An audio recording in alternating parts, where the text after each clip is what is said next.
On second down. Picked off. Lloyd again. Devin Lloyd. What a year. Still rolling.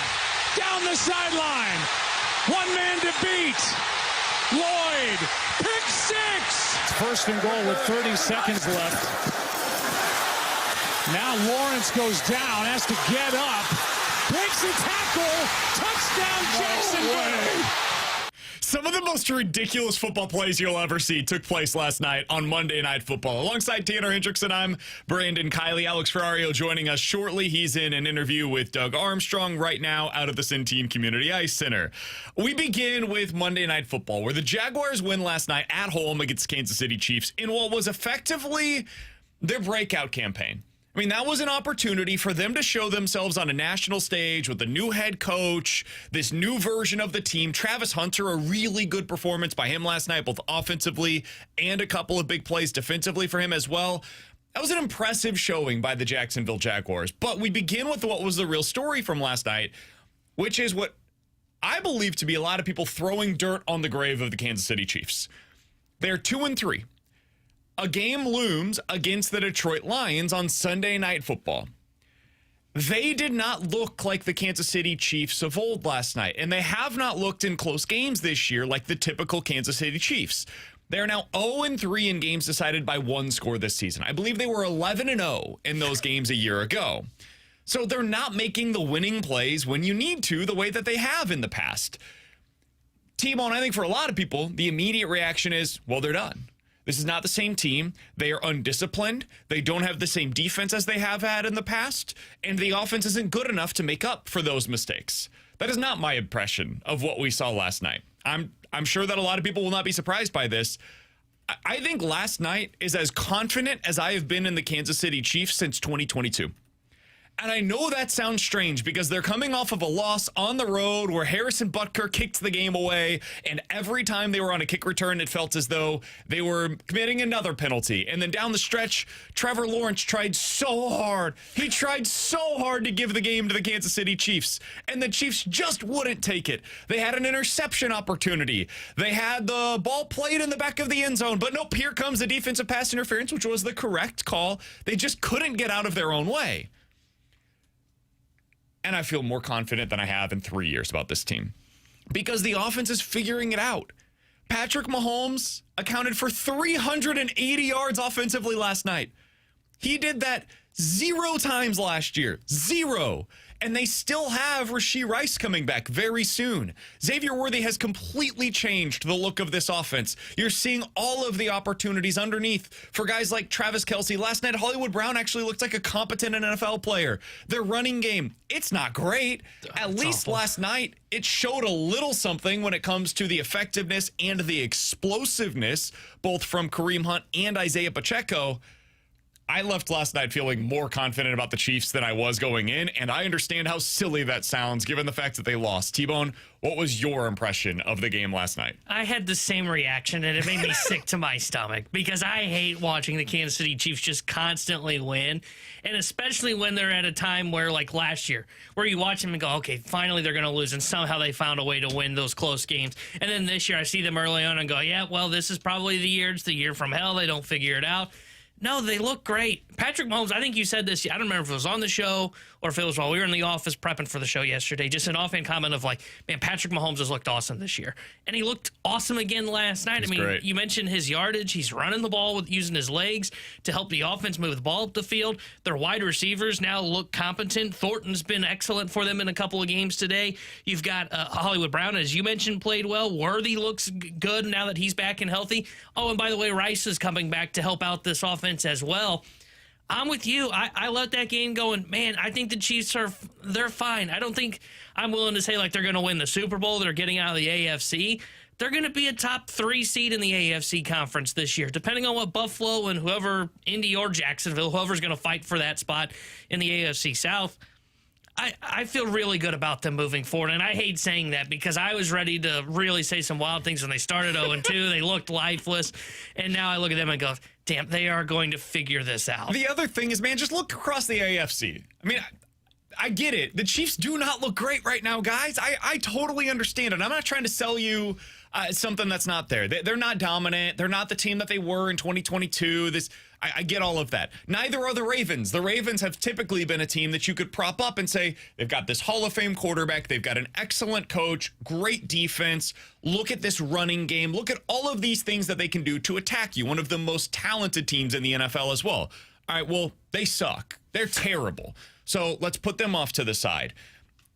You want to go with the Colts? You going to trust Daniel Jones? Big spot, playoffs coming in. No. They're the number 1 seed. Chiefs have to go to Indy. They had the bye. You trust the Colts? You're picking the Colts in a playoff game against Patrick Mahomes, Travis Kelce, Rashee Rice, Xavier Worthy, Chris Jones, and Andy Reid. You're doing that. You think that Daniel Jones is going to have success against Steve Spagnuolo. I'll take that bet.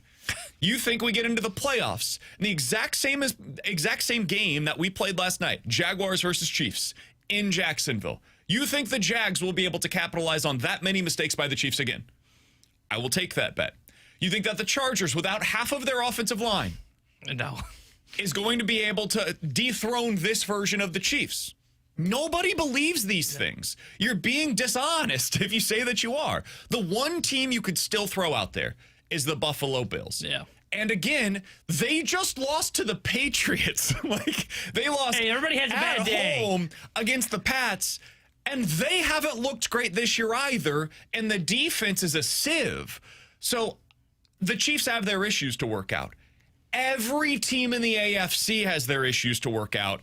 I will take the Chiefs. I will buy all of your Chiefs stock today. If you're selling it off, I would be happy to buy it, because you're never going to get it at a lower price than where it is at right now. Rashee Rice is coming back very soon. This offense is figuring it out.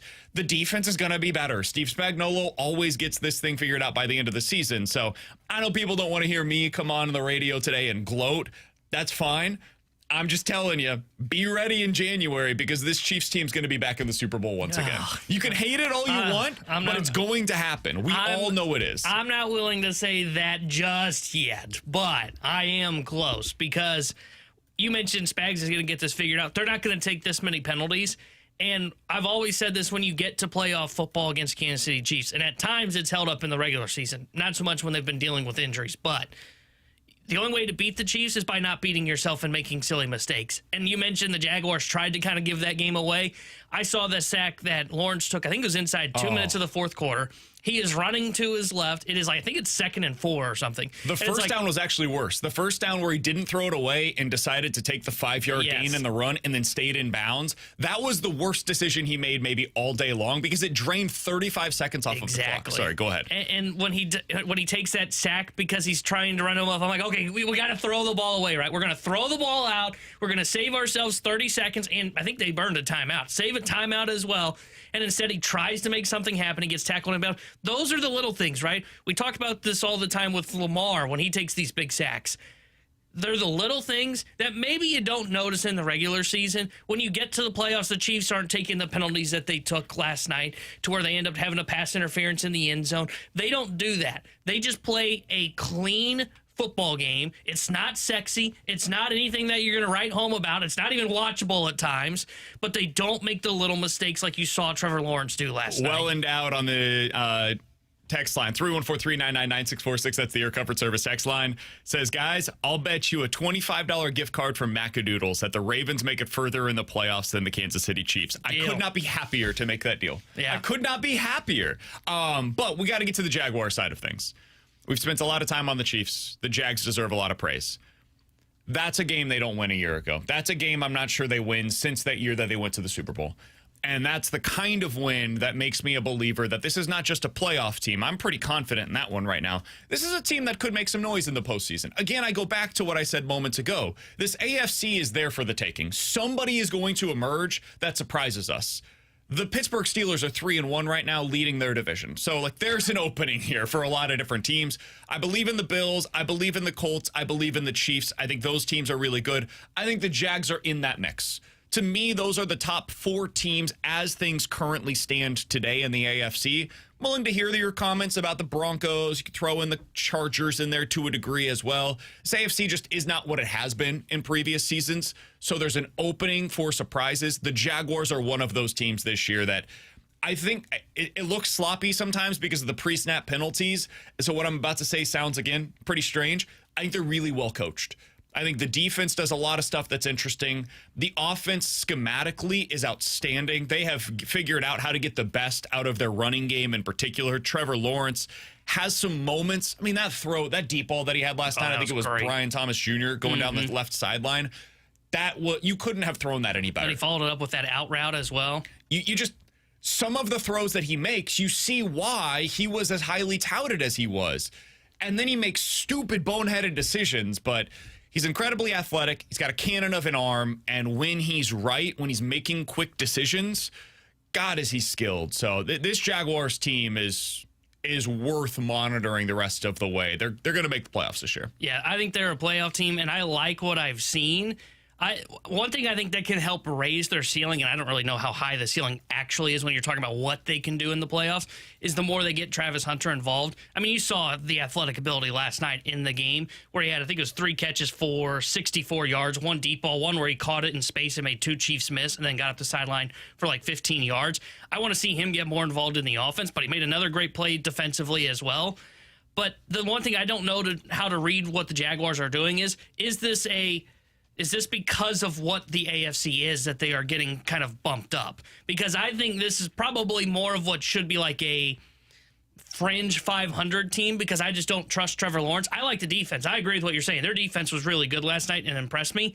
Lawrence didn't do enough outside like 2 really good throws that I was like, oh, wow, that is exciting. I still don't trust him at all when it comes to going later on into this season to make the right plays, to get them in the playoffs, and then to make noise in the playoffs and win a playoff game. I just don't trust him, and that's why I have a tough time deciding okay, are the Jaguars actually as good as they look, or is this hey, the AFC's just not that great, and we're going to bump them up because of it? I think they're as good as they look.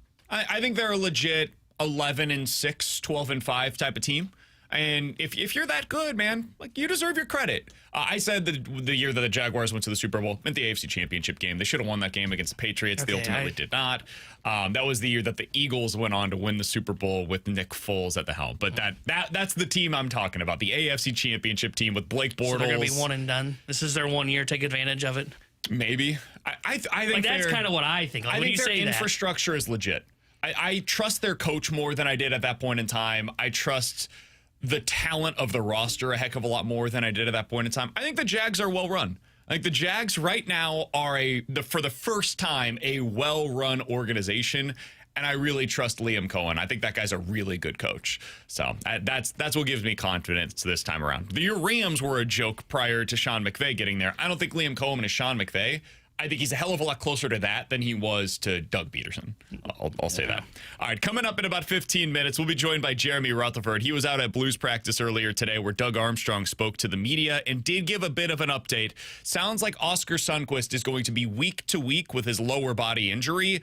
Milan Lucic also rehabbing with the Blues right now. His PTO has ended. He is not under contract technically with the Blues, but they're going to keep him around, see how he does, see how he progresses, and then they'll revisit that conversation as we continue along into the season. They also added that the third line wing spot is now going to be basically an open competition going into the season, because according to Army, now this is a coaching decision, but according to Army, my guess is Bukestad will be your fourth line center on opening night, and then that third line wing will be what opens up for Joseph/Texier. Alongside Tanner Hendrickson, I'm Brandon Kiley. YouTube.com/101 ESPN STL is where you can go to get involved in the show. You can always text us as well at 314-399-9646. Coming up next, I have been dead wrong about the Milwaukee Brewers so far in this postseason series. We'll discuss what we have seen thus far and why they might be proving that this year is actually different. We'll talk about that next here on 101 ESPN.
Ferrario with a drive. Center field. Way back there. And gone!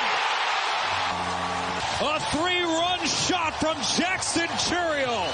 And the Brewers lead 7-3. That was the final score. That's what it sounded like last night via Turner Sports. Alongside Tanner Hendrickson, I'm Brandon Kiley. Alex Ferrario making his way back to the studio right now after sitting down with Blues president of hockey operations, Doug Armstrong, earlier today. Brewers win again last night. They have now won 97 games this season, T-Bone. Or they had 97 wins, rather, in the regular season, plus the 2 now in the postseason. Their next win will get them to 100. It will also be the first time that I actually respect what the Milwaukee Brewers have done. Are you sure the 100th one will do it? Yeah. So I am somebody that apparently just doesn't value winning. Apparently. Because I see the Chiefs You're like lose a college last football night. coach. Yeah. I see the Chiefs lose last night. I'm like, they're good. Everything is fine. This is going to get figured out. And then I watch the Brewers win seemingly every night throughout the regular season. And I consistently come on the radio and say, yeah, it's not real. Don't buy into any of this. The Cubs will beat them. The Brewers will beat, or the Padres will beat them. The Dodgers, the Phillies, every team in baseball will beat them. And then they just keep winning. And T-Bone, I still don't believe in it. Like, I understand what they're doing against the Cubs, and maybe it's just I don't respect them enough. I don't know. I don't know what's going on here, but for some reason, I keep watching this, and I keep waiting for the other shoe to drop. Are you a believer in this Brewers team?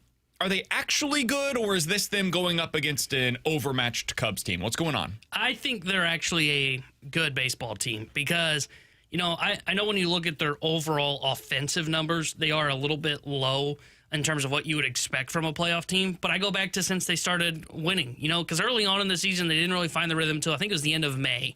And then they were 4th in team OPS. I think they were 8th in slugging percentage. But they do it differently, right? Because I think there's a fair argument to say they don't have a superstar. I think there's a chance Yelich would be that. He hadn't really done a lot in October. Last night he ended up with 3 hits, but he didn't drive in any runs. He's been good. I'll give him credit. He's been good, but he's not throwing up those, like, the Churiel 3-run bomb just yet. But I think everybody's not an easy out. Like, I think it was in that game last night, and I'm double-checking here for the bottom of the 8th. Yeah, the Cubs only retired the Brewers in order once.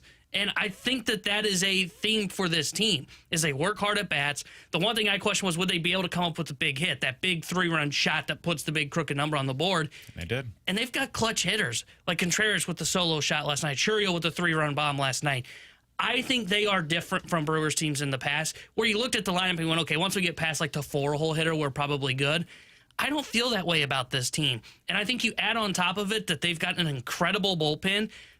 In the rotation, we'll see. Like, I think they're going Priester tonight. I think they probably should have gone with Mizorowski in the start. They decided to go opener last night. Yeah, that was weird. Which didn't work, by the way, but they ended up winning the ball game. I think they're different. Now, are they different enough to where they can beat the almighty Dodgers that are out in L.A.? I don't know about that, but I don't think they're just going to get pushed over when L.A. rolls into town. I don't think this is going to be the Dodgers show up and they win in 5. I think the Brewers will be able to push them to where I don't think we'll look at them as like, oh, they're just the typical Brewers, right? They only got by because they played the Cubs who weren't that good. No, the Cubs were the Brewers of old.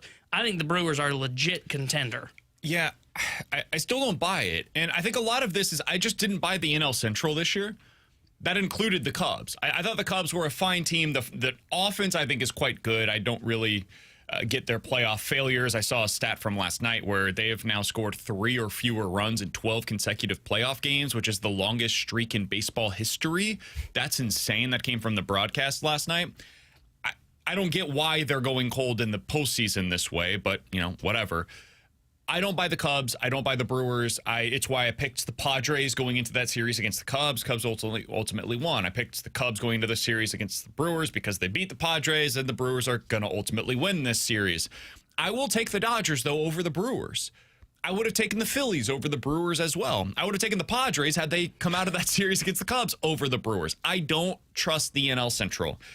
And so the new stat that's probably going to be propped up is the NL Central never wins playoff series unless they go up against another NL Central opponent.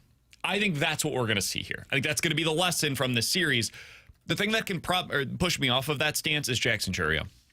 I think he might be what you're talking about because he's now played in 5 postseason games. And in those 5 postseason games, he's 10 for 18 with a double, 3 homers, and 9 RBI. Maybe he's just that clutch piece that we always talk about. That you get into the postseason, and this is different, but Kike Hernandez, I don't care what he does during the regular season. He can be the worst player for 162 games. I will absolutely believe in him if he goes up to the plate in a big moment, late innings, in a game for the Dodgers. I 100% believe that he's going to come through with whatever is needed in that moment. If that's a sac fly, he'll get you it. If that is an RBI single, he will drive in that run. Whatever it is, Kike does that. I kind of feel that way right now watching Jackson Chourio, so he might be the piece that I've underrated, but overall, I don't believe in this team, man. Not as a legitimate contender. I think they're good. I do not think they're a real contender. The other side of this story, though, to me from last night is far more compelling and more urgent. I do wonder if we are watching the beginning of an opening for the Cubs, or if this is their door slamming shut as quickly as it opened. The looming decision on Kyle Tucker is huge. And Kyle Tucker was really good for them when healthy this season. If they decide not to re-sign him, man, this lineup goes from really good and the thing that allows the team to continue to have this kind of success to, it's pretty good. It's interesting. But if PCA doesn't put together the same kind of first half as he did this year, and boy, did his second half not resemble the first, the offense starts to look a lot more mediocre. It looks more similar to what the Cardinals have than it is what, the Dodgers or the Phillies or some of these other legit contenders across the major leagues have. Is this the beginning of their opening, T-Bone, or did the door slam shut as quickly as it opened? I think it potentially is slamming shut as quickly as it opened, because I think it all depends on Kyle Tucker. And if you don't re-sign him, I'm kind of with you. I will look at their lineup the same. And now you don't have that bat that I trust once you get into October. I think the biggest fear that Cubs fans should have up in Chicago is they're going to do the classic Cardinals move of why go sign Bryce Harper when we have this internally, and they're going to look at what you said, either PCA, Michael Busch, or Seiya Suzuki, and say those guys can replace what Kyle Tucker is. You can't replace what Kyle Tucker is. And you also have to put the caveat, I know, like when you look at his numbers and you're like, oh, Kyle Tucker ended up being 22 homers, 73 RBIs. Yeah, he missed time or he struggled through time because he had a bone broken in his hand. So I think it all hinges on if they bring back Kyle Tucker. I think if they bring him back, their window will be open and they will have about a 5 to 6 year window to potentially be a true contender. If they don't, I don't see the path for them to being a true contender. Their window will still be open in the National League Central, but that's really just because it's them and the Brewers that'll be fighting for that. I think it is all hinging on what Kyle Tucker's decision is this offseason. And my guess, knowing the Cubs ownership, he's not coming back. So I would lean towards their window is closing. Yeah, somebody on the text line said they don't need Kyle Tucker. They've got Michael Busch. No, they need both. In order to have this kind of an offense, you need to have both of those players in your lineup. 314-399-9646 is the Air Comfort Service text line to get involved in the show. In 15 minutes, we'll get into questions and answers. If you guys have any questions, go ahead and get them in right now. But next, we've got some questions for Jeremy Rutherford, including the lineup that the Blues are putting on the ice earlier today for morning skate. What do we make of this? Some surprising decisions. We'll talk it over with Jeremy Rutherford when he joins us next. I also think Alex Ferrario just walked in. He'll join us for this interview here on BK and Ferrario.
Tanner Hendrickson here, the Sports Center update driven by Johnny Londoff Chevrolet and Johnny Londoff Autoplex. The NHL drops the puck on its season openers today, but the Blues won't be in action for their home opener till Thursday when they will be taking on the Minnesota Wild. We'll have pregame coverage on Thursday starting at 6 o'clock with Alex Ferrario and puck drop at 7 o'clock with Chris Kerber and Joey Vitale. Tonight, we've got American League wildcard Game 3 between the New York Yankees and the Toronto Blue Jays as the Blue Jays look to advance to the ALCS. We'll have pregame coverage starting at 6:30 with first pitch at 7:08. The Sports Center update is joined by Johnny Londoff Chevrolet and Johnny Londoff Autoplex. CMALondoff.com. Chevy, together we drive. Are you kidding me?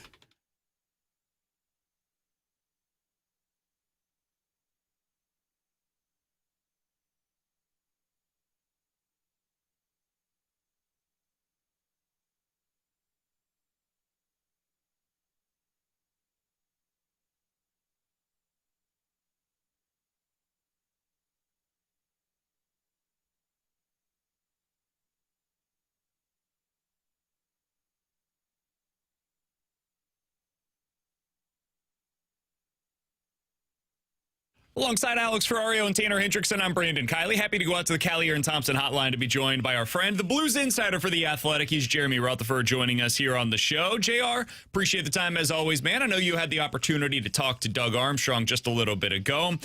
He spoke specifically on the Oscar Sundqvist situation, Milan Lucic, and how that all plays into the third-line decisions and the fourth-line decisions. What did you learn from your conversation with Doug Armstrong? Yeah, a couple updates today from Centene, Oscar Sundqvist week to week, although Doug Armstrong did say when he was explaining that, he said that he wouldn't play, obviously, in the opener on Thursday, nor the two-game road trip, but he said week to week, yeah, it's more like a week. So, I don't expect that at this time to be an extended absence for Oscar Sundqvist, but Doug Armstrong did say that he was going to be in the opening night lineup, and you got to believe that was going to be centering the fourth line, so they're going to have to reconfigure their lines. The way I expect it to unfold, you see Matthew Joseph out on the third line today, and Nick Bukestad, I think, will center the fourth line. He is not skating. We'll find out after practice why. So today you have Nathan Walker in the middle of Toropchenko and also Alexander Texier. So I think Texier would be the odd guy out if Bukestad is healthy to play. So that's the situation with Sundqvist. And then with Milan Lucic, he's been dinged up. Jim Montgomery and even Lucic confirmed that was the groin.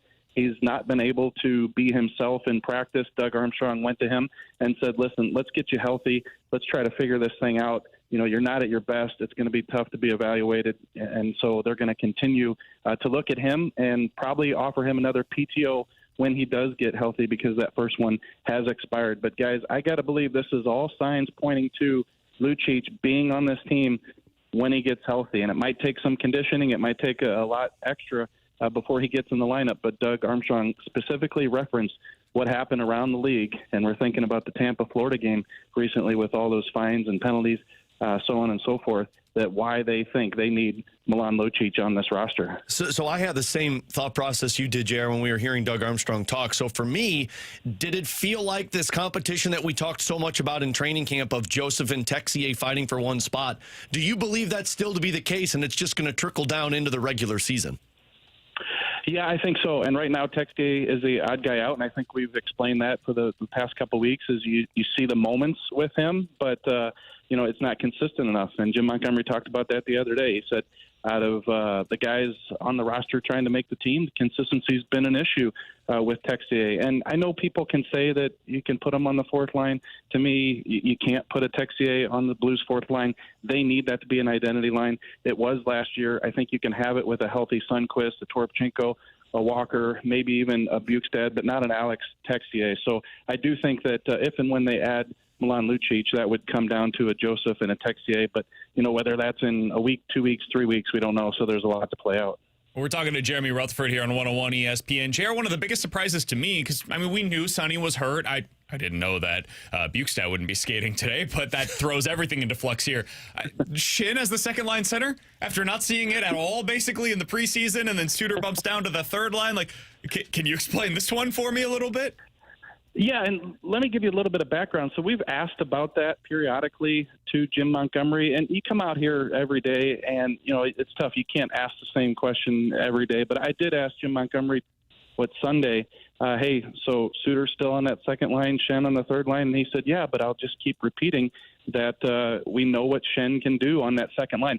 I thought they had played, a long stretch of hockey here with Suter on that second line, that it was, even though you know what you can get from Shen on that line, at some point they got to play together, and that wasn't the case even in practice. But obviously Holloway, Shen, and Kyrou have that time together, and so Shen back on that second line today. We'll see if it sticks for Thursday. The one question I have is, were they planning that all along, to switch back to Shen right before the opener, or does that Sundqvist injury kind of change things? Does Suter, is he a better fit for that third line with a Matthew Joseph on the right wing instead of a Bukestad? So just a little wrinkle that I think might have changed their thinking a little bit, but it's likely that they wanted to put Shen back in that spot where he did so well last year with Holloway and Kyrou all along. The other, I guess you could call it big news that people were reacting to yesterday, JR, was Colton Ellis getting claimed off of waivers. And, I mean, it's insignificant in the sense of you hope you don't have to worry about the number 3 goaltender, but it is significant in the sense of they don't have a number 3 in the organization right now. Yeah, they don't. And I went to a youth hockey game a couple years ago. I think I was in Oklahoma, Tulsa maybe, and all of a sudden I look out in the net, and it's Colton Ellis. Like, he got loaned to some team in the ECHL, and I was like, okay, well, probably a pretty good sign that this guy's not going to make it. But really in the last year or so, guys, he's turned around his career. A great year last year in the Blues organization. They wanted to get him through waivers. He needed to get through waivers to get down to Springfield, and Buffalo picked him up yesterday, and that's a big loss for the Blues. And Doug Armstrong said, I called Colton and I said, hey, happy for you, disappointed for us. He was going to be the clear-cut number 3, the top guy in Springfield this year, and the call-up if, knock on wood, anything happened with Jordan Binnington and Joel Hofer, but that's not the case anymore. So, again, tough for the Blues. They're going to have Will Cranley and Vadim Zarenko in Springfield. And Doug Armstrong joked, Alex, you heard him, that a lot of agents calling him yesterday saying, hey, I got a guy that can go down to Springfield for you. So we'll see where that develops. I don't think they're going to be satisfied with Cranley and Zarenko as their duo, so I think they'll try to find something better, improvement down there. Jeremy Rutherford, our guest for another couple of minutes here on 101 ESPN. JR, you put out what I would have to imagine is your favorite article every single season. Your 10 bold predictions for the upcoming year. Oh, boy. Some of these, I don't know if they're bold enough, JR. I just don't know. They're not to the Ferrario bold predictions for a season. I love this one, Alex. Holloway scores 33 goals. How did I come up with the number? Honestly, just popped into my head. That's my guy, JR. What do you guys think? Like, what do you think? Over, under on 33? Over. I think I would go over. I could not be more bought in on Dylan Holloway. That just tells me, I'm a sucker. That just tells me when Jared was doing this, he was like, got to that one, he's like, oh my God, I'm so done with this. All right, 33 goals, that's fine. 33 goals, that sounds fine. And then I get to like number 8, and I think I've predicted a Binnington fight for about 6 years in a row now, and you know what? I'm going to stick with it. And if you do it enough and he has one, you win. JR was so pissed off when the ref stopped that one against Marc-Andre Fleury. It's like, no! So was everybody else. What was your favorite bold prediction if you had one, JR? Well, how about let's go to Justin Falk. I know that he's kind of been a guy under the microscope here in St. Louis for a couple of years, and I said, hey, you want to be bold? Let's be bold. He's going to play well enough where we're going to get to a point in a couple months where fans are going to say, you can't trade him the way he's playing. So is that bold? You guys want bold? That's really bold. I don't know if that will ever happen, because my bolder prediction would be by the Christmas break, Logan Mayhew's playing more minutes on the ice than Justin Falk. Yeah, and I thought that would have been the easy way out. So Jared's taking shots. Do you think this team can have an elite defense, JR? It's something that was posted over at The Athletic earlier today. I was curious about your thoughts on it. Not that they would have an elite defense, but the elite defenses were ranked. Yeah, I just think that it hinges on a couple things. It hinges on Falk's consistency, and it hinges on, is Logan Mayhew ready to play in the NHL on a regular basis? And, we can talk about how good he looks in camp, and players and coaches can sing his praises in camp.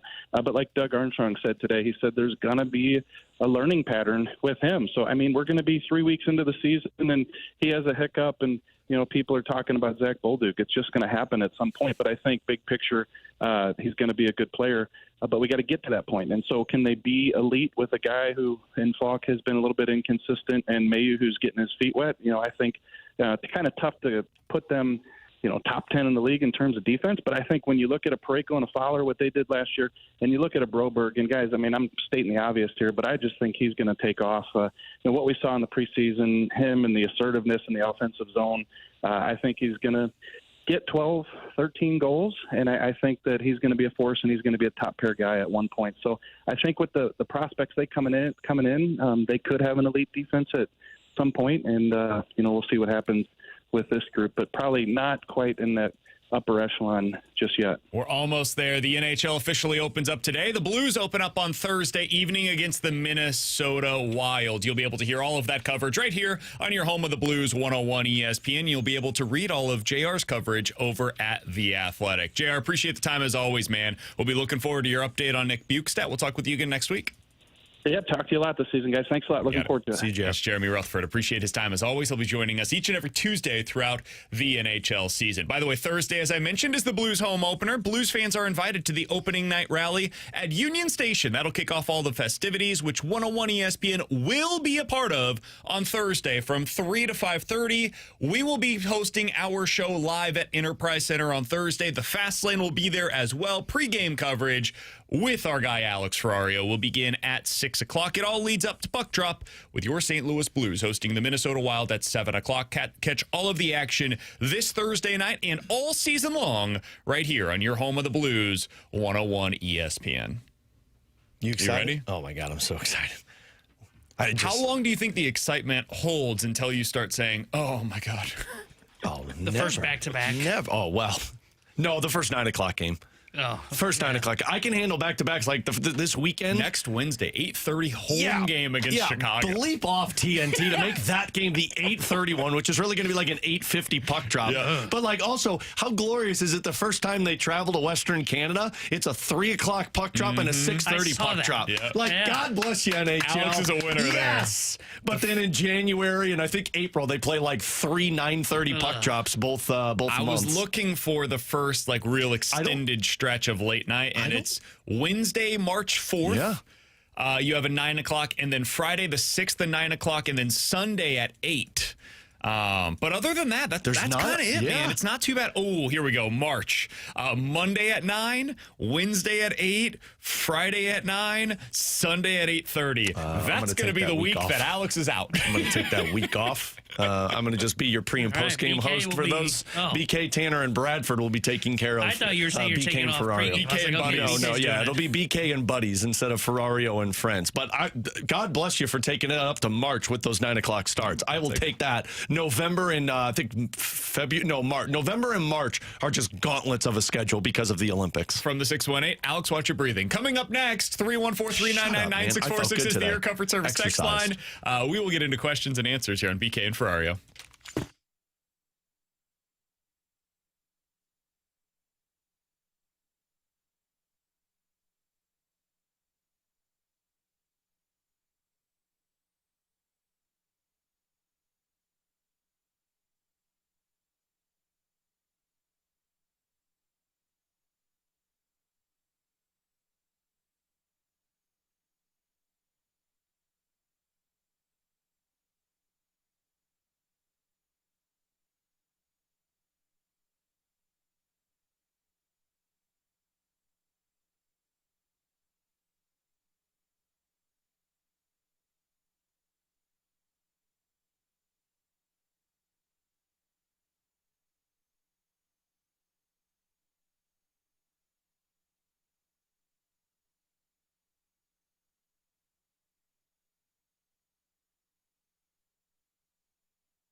314-399-9646 is the Air Comfort Service text line for questions and answers. If you guys have any questions, go ahead and get them in right now. From Chen Music Charlie, Alex, what do you think are the odds of Jimmy Snuggerud winning Rookie of the Year this year? Ooh. It's on The Athletic. Everybody picked the same dude. Demidov from Montreal, and that's why I think it's going to be difficult. I think Jimmy Snuggerud, if he has the seasons we're expecting him to, I think he would be second on that list. I mean, the kid in San Jose that was just drafted in the top 5 this past draft, that Michael Misa, I think he's got a real shot. It just depends on what he looks like. And then Matthew Schaefer is going to be the other one playing for the Islanders, but I don't expect the Islanders to be competitive this year. So I would say he's probably, in my opinion, got the second or third best odds to win Rookie of the Year. The Montreal dude, I think, is just going to be the king of the roost for the first few months of the season, but stranger things have happened. From the manager, Lou Brown, guys, have you thought at all about how you're going to get through next summer and the next few summers, seeing as though the Cardinals will be looking to rebuild for the foreseeable future? Haven't put a ton of thought into it just yet. It's definitely something that we're going to have to think about, though. I mean, it changes the format of our show. A lot of what we do in the summer is Cardinal-centric, and that's going to change. Like, we reflect, at least this is the goal for our show, we should reflect what you guys are talking about. And when we get to June, July, and certainly once we get into August, September, et cetera, next year, I don't know how much the Cardinals will be a topic of conversation unless they really surprise people. So our show will reflect that. I don't know what it's going to look like just yet. It's, October. We'll become Hit me back with this question when we get to January or February. We'll be like, what are the top attractions in St. Louis? We'll be out on the spot. Luckily, the Blues will be competitive, so we don't have to worry about it till like June. I mean, we're going to probably, I would imagine we could do this on air real quick. Like, the Blues will be a big topic of conversation leading into, or for the entirety of their season, obviously. And then, like, college basketball will be a big topic of conversation through March. Yeah, ILL. Once you get out of that, though, like, you get into May/June. Yeah, I don't know. Well, the Blues will be going for a Stanley Cup, so like late June/July is where we'll have a problem. Okay, no, we won't have much to worry about. But at that time, because once you get to late July, you're talking about trade deadline. And then August, you get into college football season, and then September, you've got all of football. So really, what we're saying is, Blues, you've got to win the Stanley Cup, or at least get there for us. Like, take down Connor McDavid, and we'll have the storylines galore. 314-399-9646 is the Air Comfort Service text line. From the 314. Guys, will the Bills host the AFC Championship game, or do you think it'll be the LA Chargers? I think the Bills are the best team and the most likely team to win the number 1 seed in the AFC. If I had to go with somebody else, I would go with one of the Colts or the Jaguars. I was thinking the same thing. I heard you guys' conversation about the Jaguars driving in, and like, it's crazy that the second and third best teams in the AFC right now are from the AFC South, which we have made fun of for the last few years. Yeah, I would lean towards Bills end up hosting the AFC Championship game. And then I would actually I would probably go Colts would be 2, and then I would go Chiefs 3. But I don't feel good about that. I think once you get past the top 2, odds are you're not going to see somebody climb way up the ranks. 314-399-9646 is the Air Comfort Service text line. From the 314. What do you think the contracts will look like for Broberg and or Holloway? Man, this is just the tough part because, like, I think you're talking, no question, north of $9 million. I just don't know the term. If I'm the agent of both of these guys, I say go short term. If I'm Broberg and I like St. Louis, I think I would go long term because defensemen, I mean, man, you log so much minutes, it could go at any second. If I'm a forward like Dylan Holloway, I want to go short term because you're going to make the most money as you continue to grow because you're 24, 25 years old.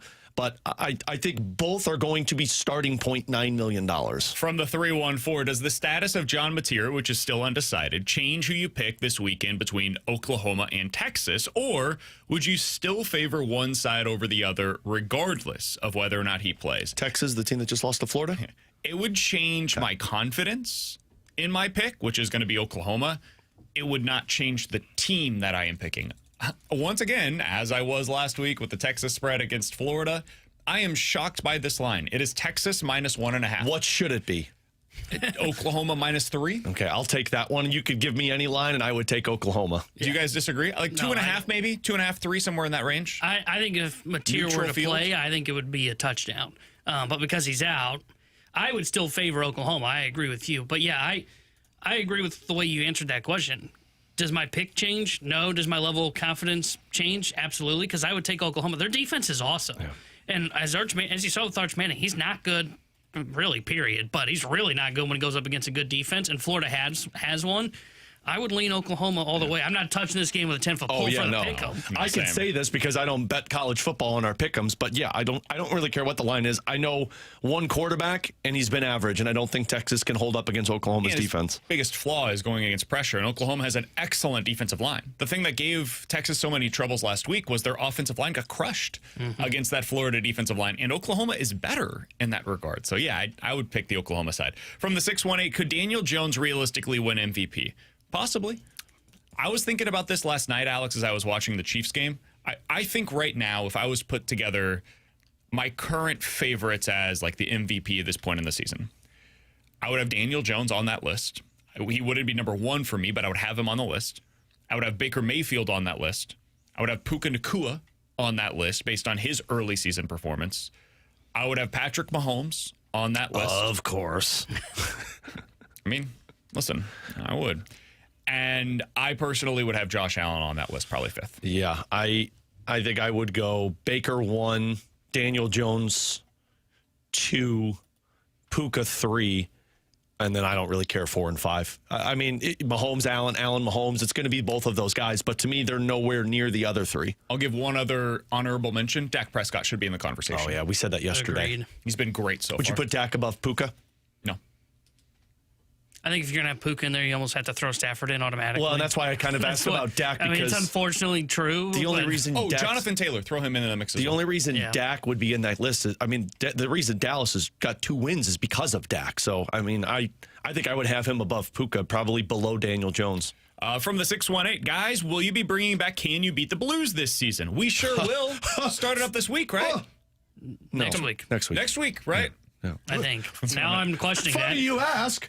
We started up soon. Hold on, let me dig through my email stalls. To answer the question, ESPN.com. yes, we will once again be playing Can You Beat the Blues this year. If you did not play with us last year, it's a very simple game. Ryder's going to be so pissed. You will be going up against a Blues player. We have a bunch of these ready to go for you guys, and if you can beat them in a specific category, name as many colors as you can, whatever it may be, you will have an opportunity to score Blues tickets and a signed hockey puck by next a Blues Thursday. player. And our next contestant next Thursday, we're starting with a bang. Jimmy Snuggerud signed puck. I thought you were going to say Alex Texia. So be sure to stay tuned each and every week here on BK and Ferrario for your opportunity to win Blues tickets and a signed Blues puck. Alongside Alex Ferrario and Tanner Hendrickson, I'm Brandon Kiley. Coming up in 15 minutes, we'll play Bet It or Forget It. But next, Alex, you have not heard any of this audio just yet because you were not in earlier today. You were out at Centene getting some audio, talking to Doug Armstrong.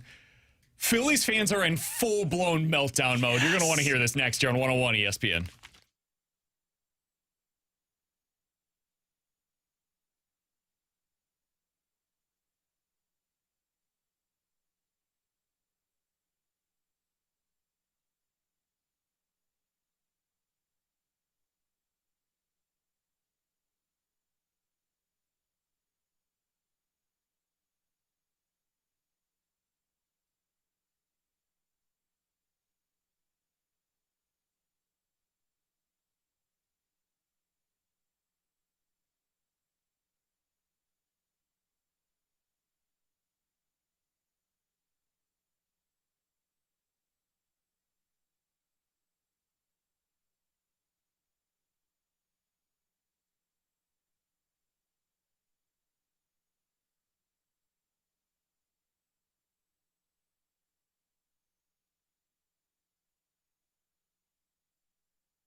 Turner to second base. Tommy Edman. Low throw. Freddie Freeman with a scoop. And the ball game is over. Oh, my goodness. Alongside Alex Ferrario and Tanner Hendrickson, I'm Brandon Kiley. That's what it sounded like last night. I've been wrong about everything so far this postseason, Alex. Absolutely everything. The Dodgers are going to win this series against the Phillies. They went into Philadelphia, which has been one of the hardest places in Major League Baseball to play for like the last 3 years now.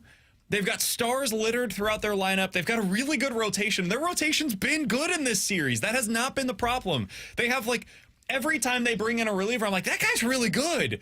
And it doesn't matter. It just doesn't matter because the Dodgers are that good. So as you can probably imagine, fans out in Philadelphia less than thrilled about what's taking place right now.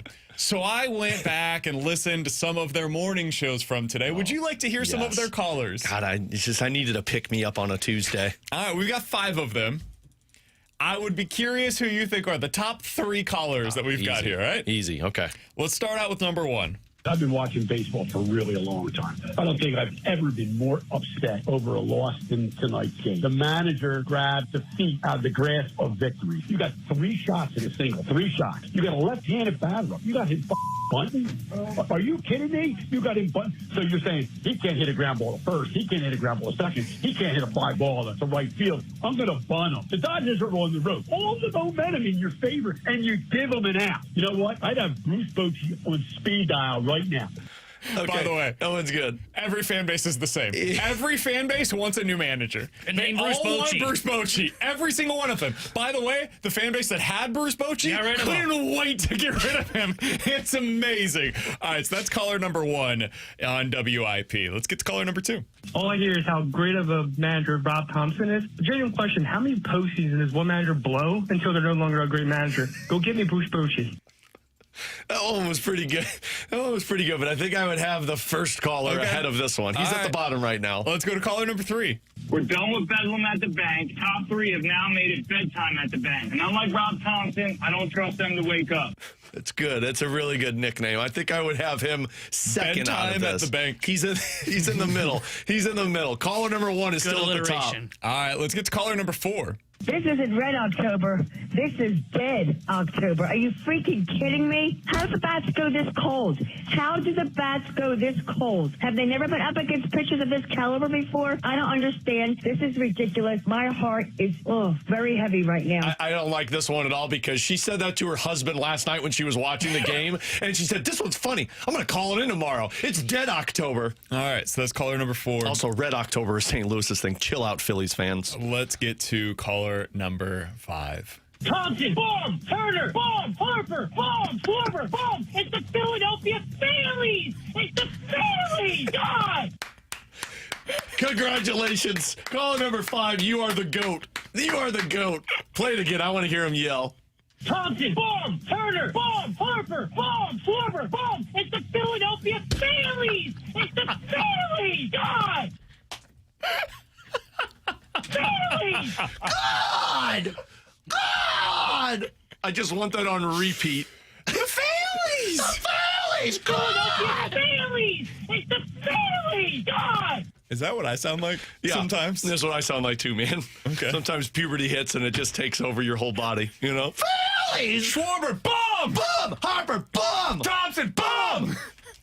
All right, I think we're going to go 5 number 1, 1 number 2, and 2 number 3. All right. That would be my power rankings on this one. The last 2. The one where she said Dead October, that was pre-planned. I didn't like it. So I want you to know the backdrop to what I'm about to play, because this is the sports radio analysis that we're about to get into, was the host saying as the front end, I understand no fan base in America could be convinced of taking on Trey Turner, but... that was the front end of the take that we're about to play. Then honestly, the rest of the take doesn't matter. You could just stop there. T-Bone and I heard that in the office today. We're like, I take Trey Turner. Is this a pre and post game host? No, this is the radio host in the morning on WIP, day after last night's game. Here Take we a go. listen. Turner and Harper, but everything else is on the table, correct? I would think so. Okay. I mean, half of the teams are free agent. No, but we're going to be open to anything else is not outlandish with this club right now. I thought everything was on the table last year. No, they didn't do anything. No, but they didn't do anything because they ran it back. Yeah, again. but we got to. They want to get rid of Trey Turner. You guys open? I'm open. You want Trey Turner? Can we make that work in our budget? Let's go get another shortstop for this team. We already got three of them on our roster. Yeah.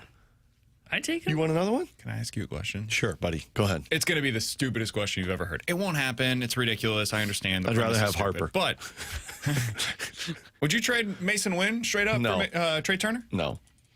Not straight up, but I would trade for Trey Turner, then trade Mason Wynn to go get something else. Okay.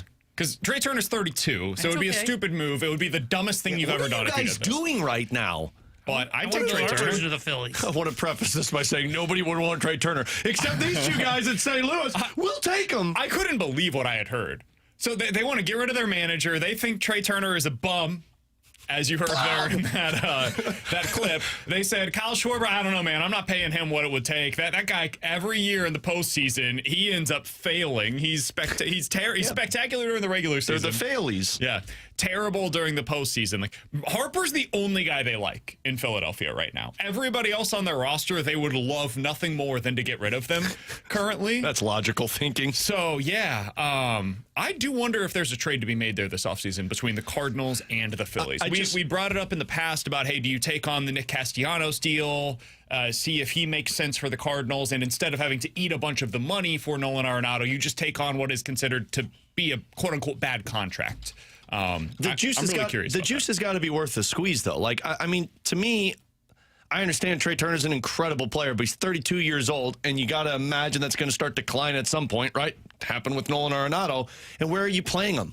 We're already having this conversation about middle infielders for this team, and you're like, well, let's just put him there. I don't think it does this team any justice to just trade Mason Wynn for Trey Turner. I agree. It would be stupid. I mean, like... I'd trade Jordan Walker for him. Oh, sure. Sure, I'll trade Nolan Gorman for him if we want to do that, but, like, the juice has got to be worth the squeeze in the sense of... I'd trade Brendan Donovan for him. No, that's insane. No, I would. Why? He's a better You wouldn't player. trade Brendan Donovan for Trey Turner? What is the point of having Trey Turner? He's good. He's a good baseball player. Fine, but are you going to be able to move him at some point down the road to get better pieces? No, because Probably we're going to be not. winning. No, see, that's the problem. You're going to be so sick of the winning.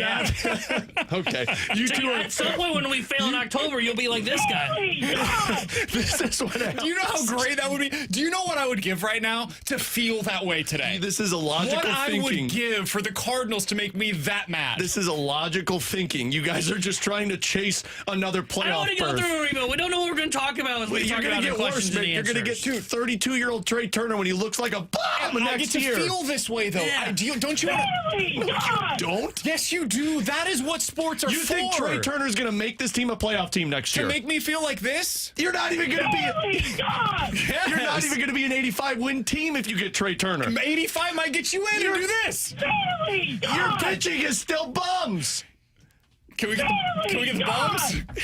I don't have the bomb. Your pitching staff is still bad, and you're going to... I want to feel this. God, come on, man. I want to say that about... Hey. I don't know, Mason Wynn next year. I want to say that Let's be going bigger picture here. Let's be looking for the next Holloway and Broberg for the Cardinals. I want to be able to say Holloway. Bomb! Sorry. T-Bone's trying to do other work right now.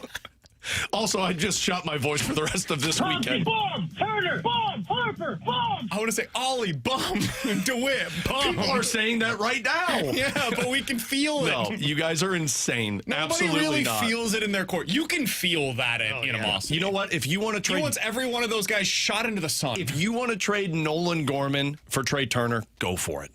I'm here for it. If you want to trade Nolan Arenado for Trey Turner, I'm here for it.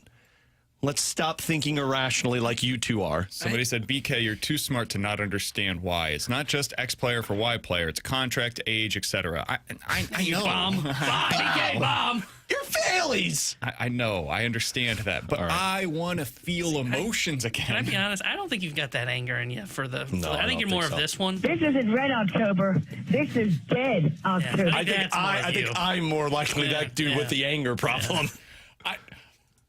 Maybe we also haven't been in a spot with the Cardinals to where I should feel that What are you talking about? We were there 3 years ago. I know. Yeah, 22. Arenado, bum! Goldschmidt, bum! That team was good. I thought that team could really go on a run. That team didn't have this kind of expectations. I have not covered a team in St. Louis that has this kind of expectations yet. Not a single time. Maybe there's a reason why. I've been here since 2016, and not once have they had that expectation. And I think that says a lot about where the organization has been since 2016, but not once. But you want to go out there and make a move to go get Trey Turner, and you feel like that's going to put you back there. This. They're a World Series contender if they go get the 32-year-old shortstop who is a... Phillies! Wrong one. It's fine. Same thing. Yeah. No, they shouldn't do that. I'm opting out of speaking the rest of the show. It's crazy to me that Phillies fans are like... Not Phillies fans. That a Phillies radio host says nobody would take on Trey Turner. Dude, yes, absolutely. It's a reminder we're all the same. Like, we all feel the same way about our own players, and they hate their manager just the way you hate Ollie Marmol, and they all want Bruce Bochy just the way you want Bruce Bochy. Like, everybody wants the same things as a fan. I want Terry Francona. It's comfort food. I want the other old manager that has past experience. Sure. You want the guy that you saw win.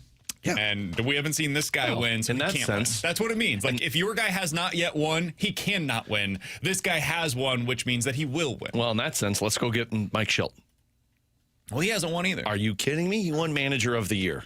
Well, he hasn't, actually won, though. Yeah, Did you see the playoffs? Yeah, well, that's in Padres. Did you watch the games? They're full of bums. They're not Phillies. Alongside Alex and T-Bone on BK. Coming up in 15 minutes. This is a potential signature win for Eli Drinkwitz. Is he capable of getting it done? We'll get into that in 15 minutes. Better to forget it is next. You got a left-handed batter. You got his button. Are you kidding me?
Hey, it's BK. It is time to unlock your inner champion. There's one place to go to do exactly that. It's Victory Men's Health. Check them out today at victorymenshealth.com. It's an incredibly easy process to book that first appointment. Go to their website, victorymenshealth.com, put in your name, email, phone number, tell them BK with the 101 ESPN sent you, and then tell them what it means for you to unlock your inner champion. Over at Victory Men's Health, they can help you with erectile dysfunction, low testosterone, weight loss goals, vitamin infusions, supplement shops, red light therapy, cardiovascular testing. It's all over there for you at Victory Men's Health. They can also do micronutrient labs for you as well. You'll be talking to somebody that knows what they're talking about. And when you get over there, they'll help you out with unlocking that inner champion. They have 4 great locations across the St. Louis area: O'Fallon, Illinois, O'Fallon, Missouri, Sunset Hills, and my personal location that I go to in town and country. If you'd like to do the same, you can check them out today. VictoryMen'sHealth.com. When you get over there, they will unlock your inner champion. It's Victory Men's Health. Check them out today. Book that first appointment online at VictoryMen'sHealth.com. That's VictoryMen'sHealth.com.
314-399-9646 is the Your Comfort Service text line for Bet It or Forget It. You guys give us a scenario. We will tell you if we are betting it or forgetting it here on 101 ESPN. All right, Alex, let's start out with this because you were not here in our open. I'm curious where you stand on this. Bet it or forget it. The Kansas City Chiefs will make it to at least the AFC Championship game this year. Bet it.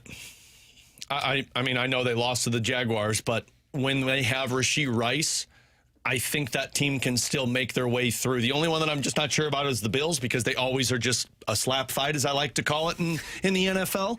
I'm going to bet this one. The defense is the part that I'm concerned about with the Chiefs. Like, that team can't stop anybody through the air right now. I would bet it. I think they probably get there. The one that I'm like hesitant. Boys, we did it. I'm hesitant. I brought you along. This isn't about your Chiefs. This is about the crappy AFC. Yeah. That's fair. I don't know that I'm willing to say they get to the Super Bowl, but AFC Championship game, I think they can get there. I think it's going to be Bills and Chiefs. Yeah. Like it always is. Yeah. Or it seems like it always is. It's always either Bills and Chiefs or Chiefs and Ravens, and typically it has two of those three meeting in the divisional round to then face the final boss in the AFC Championship game. But yeah, I think it's going to be the Bills and the Chiefs this time around because the Ravens have already eliminated themselves from this conversation. And I think we've said this before, that Allen Mahomes is like the new Brady Manning. You know, and then Lamar's like Phillip Rivers, minus the kids. I'm going to do a personal bet it or forget it. Guys, bet it or forget it. I shouldn't take the Packers in my survivor pool now because Joe Flacco was just traded to the Bengals. I'm going to forget it. I still think that the Packers will find a way to win that one. The new quarterback bump always scares me, and especially with that talent on the offensive side. So the other thing, that's what I was going to get to. He does fit really well with their receivers. Yeah. He's just going to throw it up. Now, he could throw 5 interceptions on Sunday. Could also throw 5 touchdowns. And it's just a matter of which way do those 50-50 ball goes. This is the time of year that I hate these survivor pools. My hope Micah Parsons just hurts Joe Flacco, and then they're back to Browning. Have you used the Rams yet? No, I have not. But don't they travel? They're going to the Ravens. It's a noon kick, so like T-Bone wouldn't take that one, but the Ravens have no chance. Yeah, McVay's good on west to east. It's true. He has made this point before. He's got like a 701 percentage west to east. Okay. No. So everybody else I wouldn't trust. So you'd go Rams. He said Sean's good west to east. Okay. It's just east to west Sean's not good with, right? No, he's good all the time. He never goes east to west. He lives in the west. Well, but unless you got to go west all the way to the east, and then you got to circle back the other way. The Rams over the Ravens would be the other one that I would consider. Man, now it's like I'm so second-guessing myself. Now that you made it this deep and there's only like 200 people left, did more people get kicked out because that Jaguars win? Oh, my God. This is so stressful. Yeah, see, I'm like at 170-something. I could listen to the Broncos. No, that's a London game. Never mind. No. Yeah. Don't do that one. I would forget it. I don't trust Joe Flacco to beat the Packers. And now that they've had a week to kind of go through, because they had the bye last week, they've had more time to kind of figure out their defense, which had gone through this weird stretch over the last 2 games. I think they're going to be fine. I would expect them to beat the I think you're sabotaging me here, T-Bone, because you didn't put your pick in, and I've already promised BK that if I win, you get 1%. I promise I'm not sabotaging because it was an embarrassing $25 lost. So, Alex, I would use the Rams. Over Next the week Ravens? they play against the Jags. The week after that is their bye. You're not going to use them either of those 2 weeks. And then they have the New Orleans Saints at home. So you might use them in week 9, but I'm trying to get through this week as opposed to projecting out 3 weeks from now. I think I would go to the Rams. If you are concerned about the possibility of Flacco going out there and just throwing go balls all day long, which is very likely. He's not going to learn the entire scheme in 5 days. I'm also very nervous, though, that the Ravens at some point just are like, we can't keep losing and go out there and just put on a display against the Rams. That's not they're not capable. They don't have the team right now. Check to see if they're healthy. If they're fully healthy, especially on defense on Sunday, maybe that makes it a little different. But I think the Rams might be one of my picks this week because of how bad that Ravens team is. What would be worse, picking a team in a Survivor that's on bye or forgetting to submit your pick? You can't pick a team that's on bye, though. It like shades it out. So I don't think that's possible. So missing your pick missing the pick is worse. So that would be worse. Yeah. Okay. Gotcha. I don't think that's worse. All right, guys, we've been talking about the bet it or forget it. The Philadelphia Phillies will acquire one of Lars Nootbaar or Brendan Donovan this offseason. I like that one. I'm going to bet this one because I think if I'm the Phillies and I need change, the Cardinals are the place I'm going to. Because other places aren't willing to give up like significant pieces. The Cardinals are willing to listen on everything. How about this? I'm going to forget it. I think they try to acquire Willson Contreras. I think they come to the Cardinals. DH or first base. I know Harper plays first base for them right now. They're taking the Cardinals method. You just get a lot of guys that play one position. I don't think Schwarber is going to be back next year for them. I think they're going to have to change something, and I think the thing they will change is Schwarber. I wonder if Schwarber ends up with, like... I wonder if he goes back to the Cubs. The Mets, or the Yankees, or the Dodgers. I wonder if he goes back to the Cubs and they don't bring back Tucker. That could make some sense, too. Yeah. I would bet this because I think Nootbaar screams Philly. I don't know about Contreras because I think they'll just keep Harper at first base. I think that you look at, like, Max Kepler was a guy that they've been bringing off their bench this year, and he started at times. They needed an upgrade in left field and a guy that can play good defense. And you can put Nootbaar at the top of your order as kind of your leadoff hitter, especially if you don't bring back Schwarber, who hits in that leadoff spot. You can move Turner down into more of the 2-hole or 3-hole. I think Nootbaar would make a ton of sense for Philadelphia. I think Luzardo, is he the free agent this offseason? Is he the one that's... No, I think it's Suarez or Sanchez. Ranger one of those Suarez, two. that's the one. Suarez is. They could replace him with Sonny Gray as well. Sure. I'll take Suarez. Well, no, I mean, maybe you sign him, but you trade Sonny Gray to the Phillies. Can you do that in Major League Baseball? No. You can do it in the NHL. It's stupid in the NHL, better too. league. No, it's not. It's better league. All right, 314-399. Vegas traded for Marner's rights, man. 9646 is the Air Comfort Service text line. For bet it or forget it. Guys, bet it or forget it. South Carolina will play spoiler for at least 2 of these teams on their schedule and still end up with 7 or fewer wins. At LSU, home against Alabama, home against Oklahoma, at Ole Miss, and at A&M. Oh, my God, that's a tough schedule.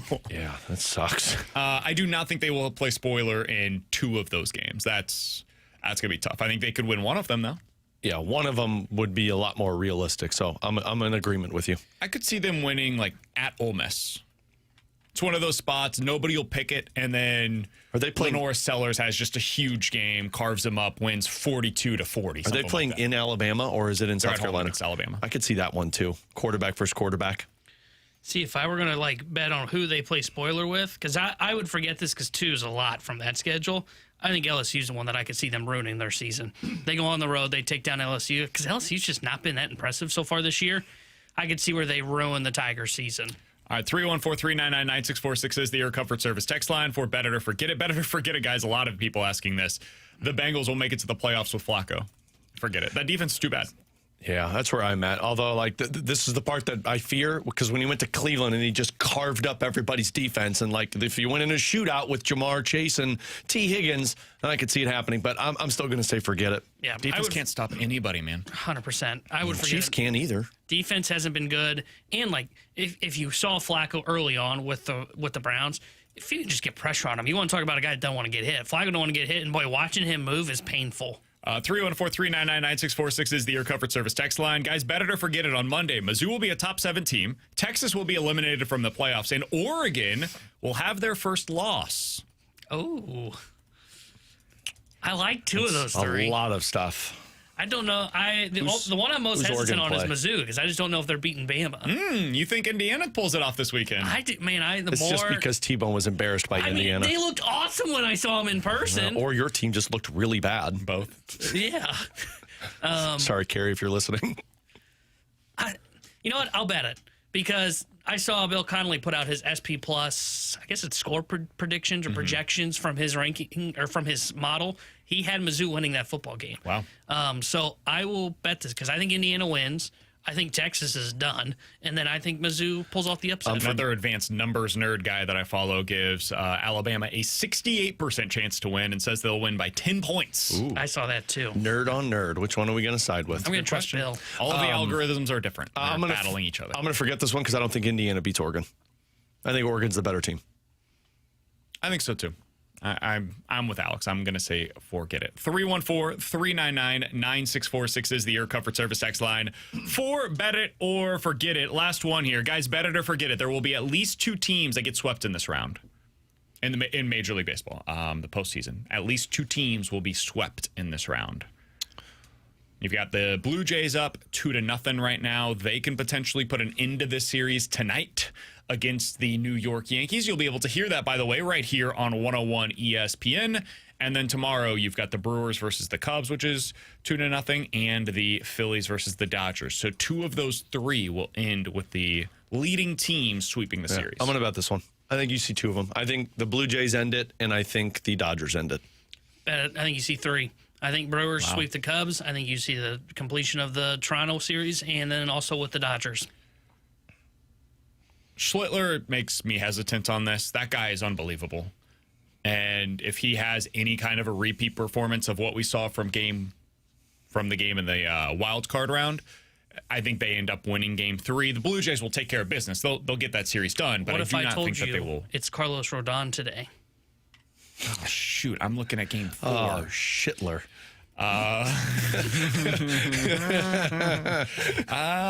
His name. I thought it was him.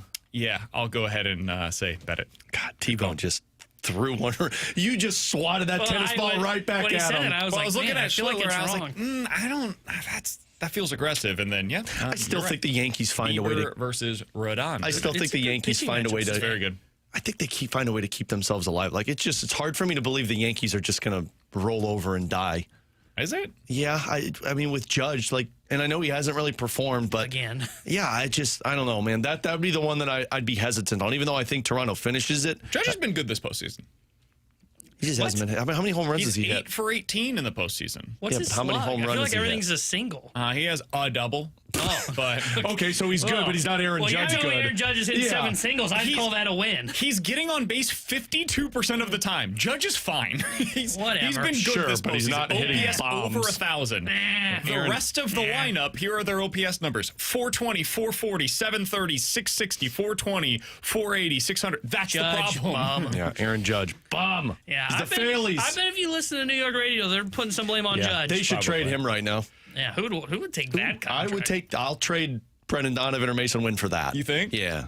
I don't know, man. That one I'm listening on. That's asking a lot. You're right. Too much You money can't for the hit in ownership. October like Goldie and Arenado. Well, they couldn't either. All right, coming up next. Oh. Eli Drinkwitz has a chance to add a signature victory to his championship belt. Is he going to be able to do it this weekend? We'll talk about it next year on 101 ESPN.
Tanner Hendrickson here with a Sports Center update driven by Johnny Londaw Chevrolet and Johnny Londaw Autoplex. News out of the NFL. The Bengals are making a change at quarterback as they are acquiring from the Cleveland Browns Joe Flacco for a 6th-round pick. And the St. Louis Blues will be in action on Thursday for their home opener as they take on the Minnesota Wild. Well, pregame coverage starting at 6 o'clock with Alex Ferrario. Puck drop at 7 o'clock with Chris Kerber and Joey Vitale. And tonight here on 101 ESPN, Game 3 between the Yankees and Blue Jays as the Blue Jays look to sweep the Yankees and advance to the ALCS. We'll have pregame coverage starting at 6:30 with first pitch at 7 o'clock. The Sports Center update was driven by Johnny Londaw Chevrolet and Johnny Londaw Autoplex. SEMA-Londaw.com. Chevy, together we drive. Are you kidding me?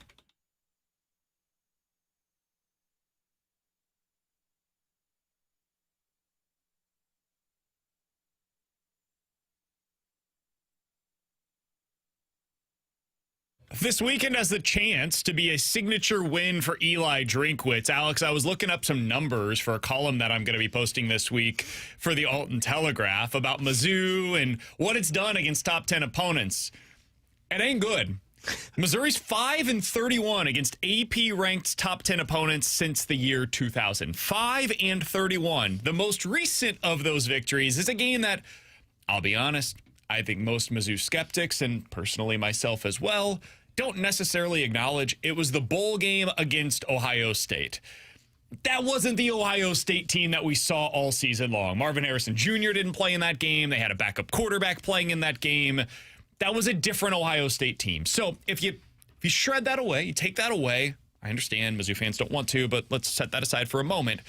Missouri came into that game 1-19 in its previous 20 games against top 10 ranked opponents. Now, they're not unique in this regard. Those teams are ranked in the top 10 because they're amazing. It's really freaking hard to beat top 10 ranked opponents. And it's something that Missouri as a program just has not done very often. Gary Pinkel was amazing at basically doing the James Franklin thing. He always beat the teams that he was supposed to. And occasionally, not often, but occasionally gave his team a chance in these big games against legit top-level opponents. But Gary Pinkel never won a Big 12 championship game. And if you look back at his time at Mizzou, he beat Nebraska in 2003. That was the game where it felt like, all right, this might actually be accomplishing something. Like Gary Pinkel might be able to build something meaningful here at Mizzou. That was the number 6 ranked Nebraska program, a team that Missouri hadn't beaten in like 15 years prior to that game. Then 2007, we talked about this game leading up to the Mizzou KU game this year, but the Armageddon game in Kansas City. That was winner of this is number 1 in the country and gets to go play Oklahoma in the Big 12 championship game. They won that game. Kansas isn't exactly like a blue blood program, though. Then in 2010, game days at Mizzou. It's the Mizzou versus Oklahoma game. Everybody that is a Mizzou fan remembers that. It's probably one of your most fond memories as a Mizzou fan. Certainly is for me as well. Then in 2013, the first time that I really was willing to acknowledge Mizzou might win the SEC East this year, it was the game at Georgia. Quarterback goes down, Bud Sasser throws a touchdown, the whole thing, right? That game was amazing as well. And since then, haven't seen it. Haven't seen it. This is your chance to shut up Kerry Davis. Shut up Jamie Rivers. Okay. Let's be real here, man. Calm down. Like, they are symbolic for a lot of Mizzou fans of, you don't give us the respect that we deserve. Now, whether that's fair or not, we could have a discussion about it, but that's the reality. That's what a lot of Mizzou fans see with those guys, is that they don't respect what Missouri has accomplished. They're like 26-5 in their last 31 games. They've been amazing. Got to do it in games like this. This is the type of game, the type of atmosphere, the type of opponent, name brand, all of these different things. This gets you the respect that you've been looking for if you're Mizzou. This is their chance. Alex, do you think they can do it? Well, first of all, this is crazy coming from a Jayhawks fan.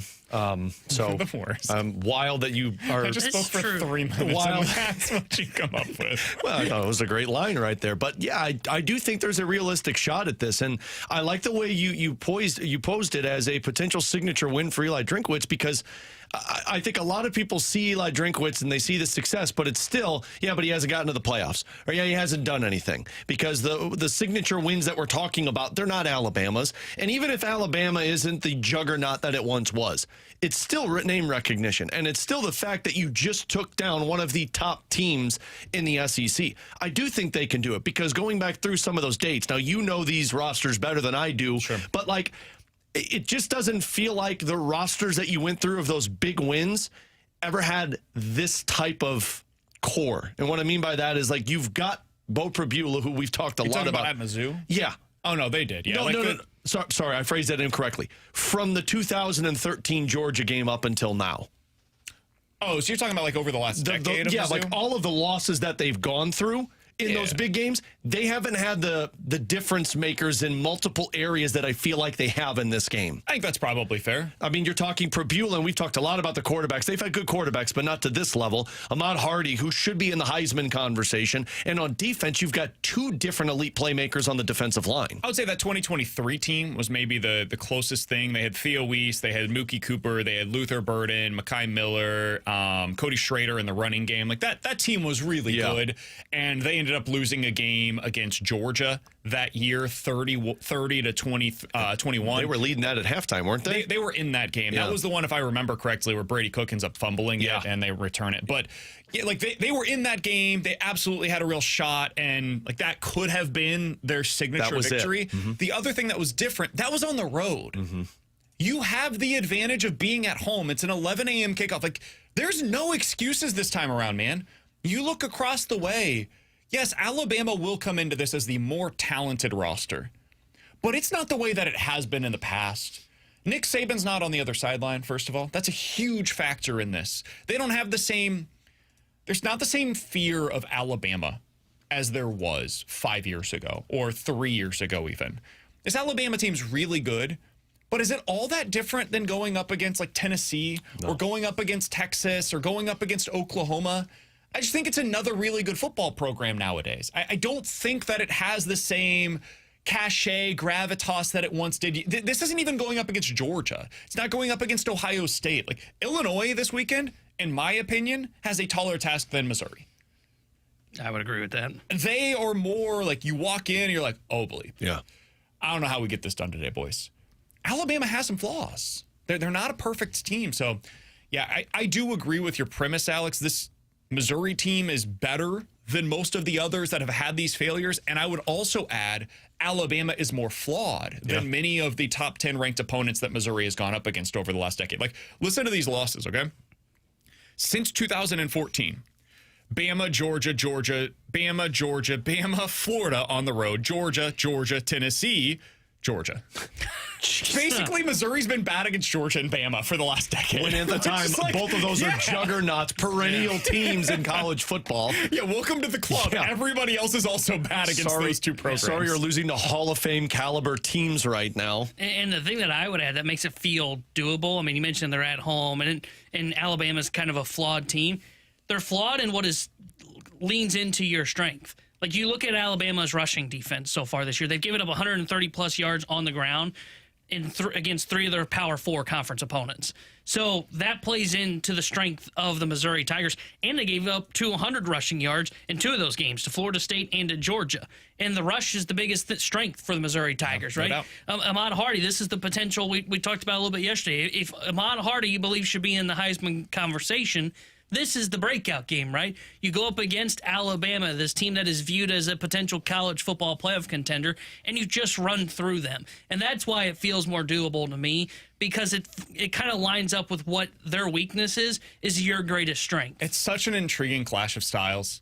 Because Alabama, it's not old school Alabama. This is a throw it all over the yard type of program right now. Now, Jam Miller's excellent. That guy's amazing. But Missouri has an excellent run defense. I think Bama's game plan coming into this one will and should be, we're going to throw it all across the yard.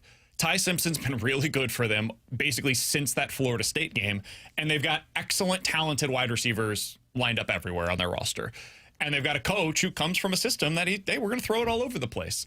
It didn't work as well as he expected right off the hop, but it's been great ever since. They're going to throw it everywhere, and Missouri's going to run the hell out of the football. The contrast in styles is part of what makes this game so intriguing. What would you guys say thus far is the Eli Drinkwitz signature win? Because I think it's one of two games probably. either K-State, was the the one I was walk-off wondering. winner, because that's what I really thought when of. all of this started. They were ranked at the time.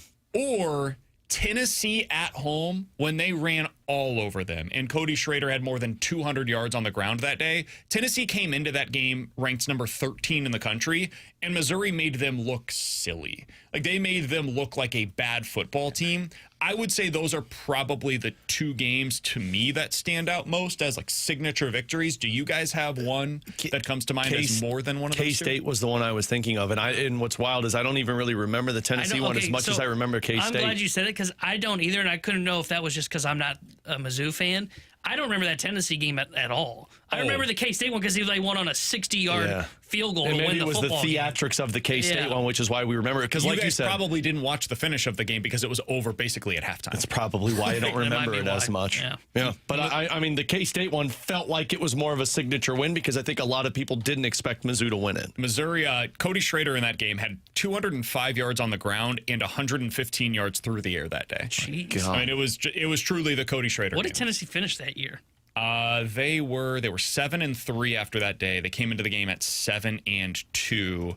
Finished the year 8-4. They lost to Georgia, so they lost that season against Florida on the road, and then lost to top 10 ranked Alabama, top 10 ranked Missouri, number 1 ranked Georgia. Dang, poor Tennessee. SEC, man. Woof. It's a different kind of life when you're playing in this conference.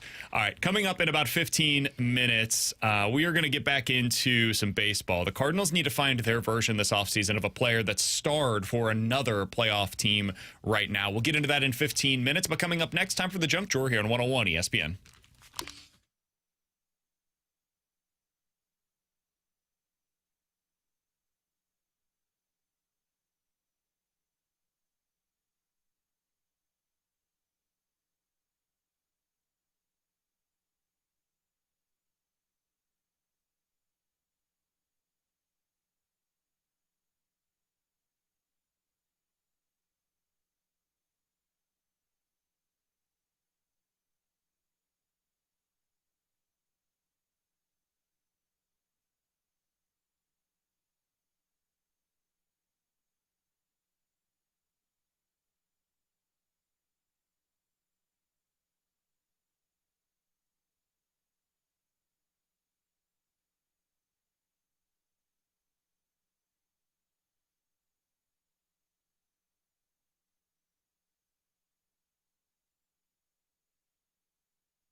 All right, Alex. So, sometimes when you make a joke about something and it hits a nerve, and you're like, oh, man, that was a little too on the nose. No pun intended. First of all, yes. Thank you for saying pun intended. Second of all, I don't know any of that. So, in Texas, police officers on horseback chased down a suspect who ran after taking a joke about something a little too seriously. Well, that's never going to go well. This all took place in Lubbock, Texas. This is where Texas Tech is held. Officers with the Lubbock Police Department were assisting with a routine patrol last Monday afternoon when they stopped a man for walking in the road rather than on the sidewalk.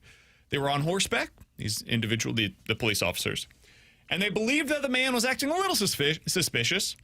They wondered whether he was in possession of, some illegal drugs. So the body cam footage shows that one of the officers asked the man, hey, can we check your pockets? To which the man that was walking says, no, sir, you cannot. That's my pockets. The officer can then be heard in the body cam footage telling the suspect that he has a, quote, narcotic-smelling horse. The man that was walking then immediately starts to sprint away. Quote, he kind of took off down the alley. We all thought he was joking, but he kept running. He took it seriously, and that's when the chase was on. They quickly caught up with the man because they were on horseback, and he was not. Love how that guy thought he could outrun a horse. 42-year-old Joseph Ramirez. He was arrested and charged with evading arrest and tampering with physical evidence with the intent to impair. Quote, a lot of people that have come before this patrol have been in a foot chase. Somebody is silly enough to eventually run from a horse. I don't know why it happens. They are going to continue to outrun them. Raise your hand if you knew horses could smell drugs, because I did not. I'm not sure they can. They were joking. That's the joke. Oh, I thought they were being serious. Oh, my God. I'm like, damn, seriously? Did AI engineer that too? This is incredible. I'm like, no, the joke is the guy was apparently as gullible as Alex is. Oh, he thought these guys were... I wouldn't have run because I'm not 100% sure of that anymore. I may be gullible, but I'm not stupid because I'm not going to run from a horse. But you think it's going to smell... I don't know. Pretty large noses. I just assumed they were pretty good at it. I don't think they're as trainable as, dogs for that kind of work. Well, I don't know. If you put drugs in front of a horse long enough, don't you think it'd be able to smell it? No. I think it would. That's amazing. I thought it would. I think that's just I thought the real story in this was... what did you think was the joke? I thought the story in this was the guy running from a horse. Now I get it. Somebody on the text line said, guys, the junk drawer today should just be everything from this Belichick UNC stuff. Have you seen any of this? Well, there's stuff that comes out all the time. I don't really... Well, over the weekend, Belichick, so the big Sunday night game, right? Drake May, unbelievable against the Buffalo Bills. Drake May, for those that aren't familiar, was an UNC grad, and he's like UNC royalty. His father went to North Carolina, was the quarterback for North Carolina. His brother went to North Carolina, hit the game-winning shot, I think in the Elite Eight, if I'm not mistaken, goes on to win the national championship with them. And then Drake May goes to UNC and has this great career for them. He's well thought of. So he goes to the New England Patriots, has an unbelievable night on Sunday against the Buffalo Bills, gets a signature victory for Drake May.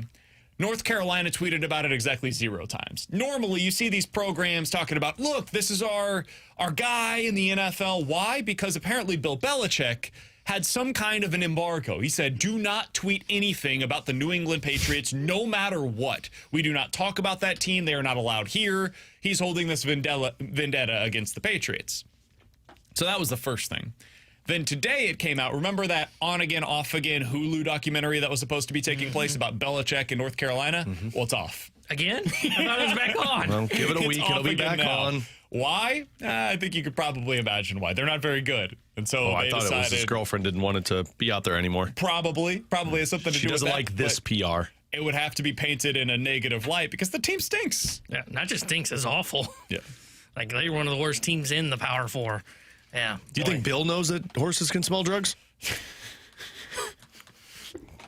pretty incredible. What other animals do you think could smell drugs? Do you think Belichick is happy Elephants about doing this? No. What, the job or the documentary? I'm truly curious. What do you think what's going through Belichick's mind? I think Belichick's probably going to step down at the end of the year, would be my guess. I think he thought that he could just easily transition into this and had no clue how hard this was actually going to be. What's weird about it is I don't think it affects his legacy much.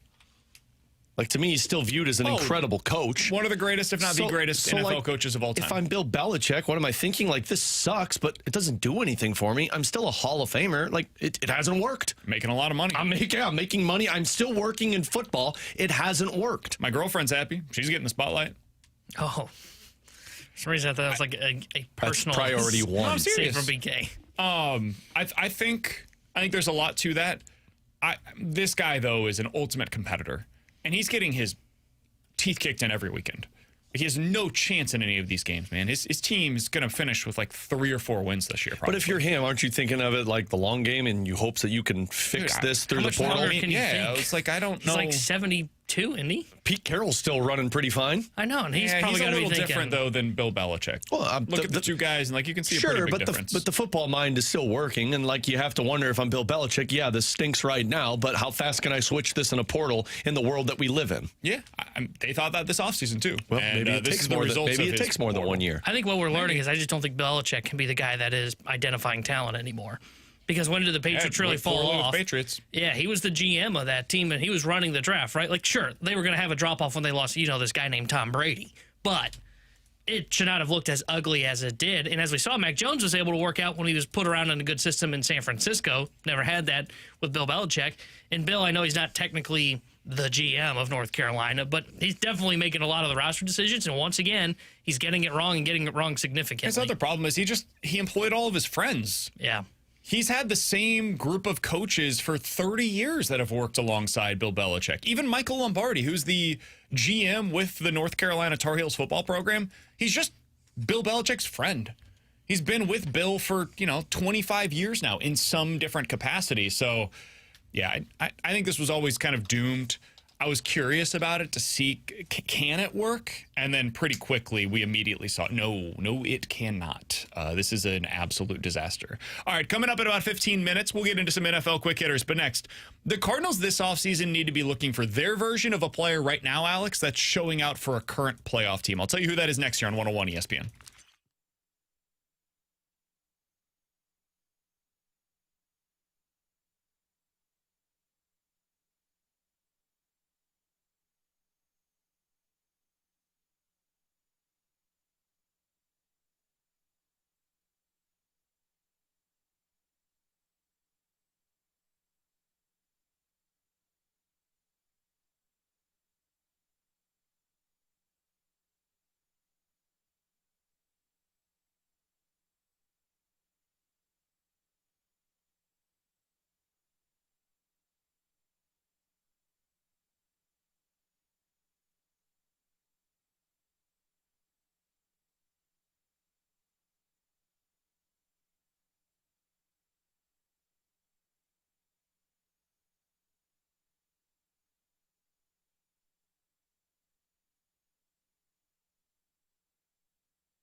Alongside Alex and T-Bone on BK. So, Alex, as I was watching some baseball last night, I thought to myself, the Cardinals need one of those.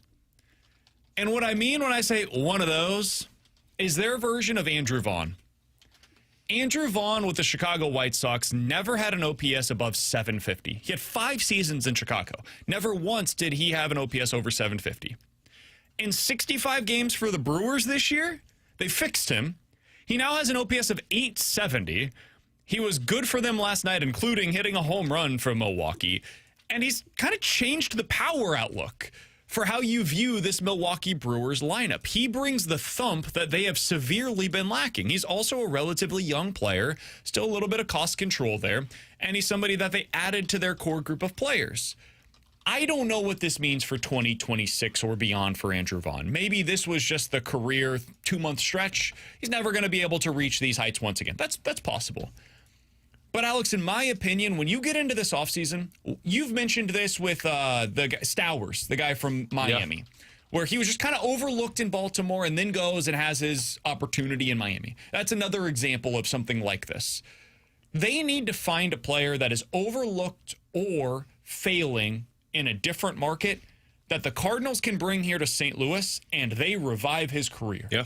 They need to find their Broberg, their Holloway, their Andrew Vaughn, their Kyle Stowers, whoever that guy is that you want to point to. That's what the Cardinals need to go do this offseason. It is time for a rehabilitation project that works for St. Louis. And that's the talent evaluation, and it's why I'm actually somewhat intrigued and excited to see what Heimblum finds. I'll give you another one, Michael Busch. Michael Busch, kind of a failure in the Dodgers system, and then he gets to the Cubs, and now he's a 30-plus home run hitter. Like, you've got, but it can't be somebody that, I guess it can be, but to me, I would rather it be somebody in that 25 to 26-year-old range that you can see a future with, rather than a guy that's 31, 32, that's like, you're only going to get a couple of years out of this. Like Andrew Vaughn's 27, by the way. Yeah, I mean, like, Stowers is a lot younger. Quinn Priester I've brought up, who's going to pitch later on. I think he's pitching tonight for the Brewers. So, like, that to me is how you expedite this whatever you're going to call it for the Cardinals. Rebuild, let's be real. Well, it doesn't have to be the rebuild. If you do this the right way, if you miss on this and continue to miss, then it's the rebuild. But yeah, this is how you make a rebuild go faster. If you can go out there and find guys that you don't expect them to be what they become. And personally, I'd love to see this on the pitching side. I'd prefer it more on the offensive side. I think it would get more fans excited if you could go out there and find a 26-year-old who's a 30-plus home run hitter that you're like, whoa, where'd this guy come from? Well, the other thing is, if you do it on the offense side, tell me if you guys disagree with this, I'll believe it.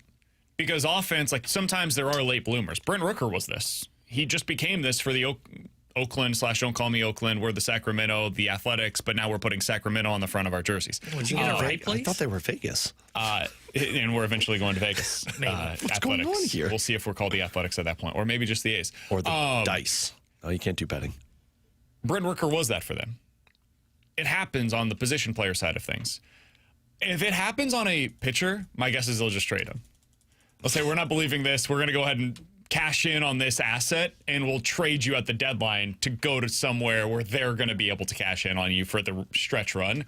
So it is a little different to me on the pitching side of things. I don't know if you guys agree with that or not, but I think pitching can fluctuate more as opposed to hitting being a little bit more stable.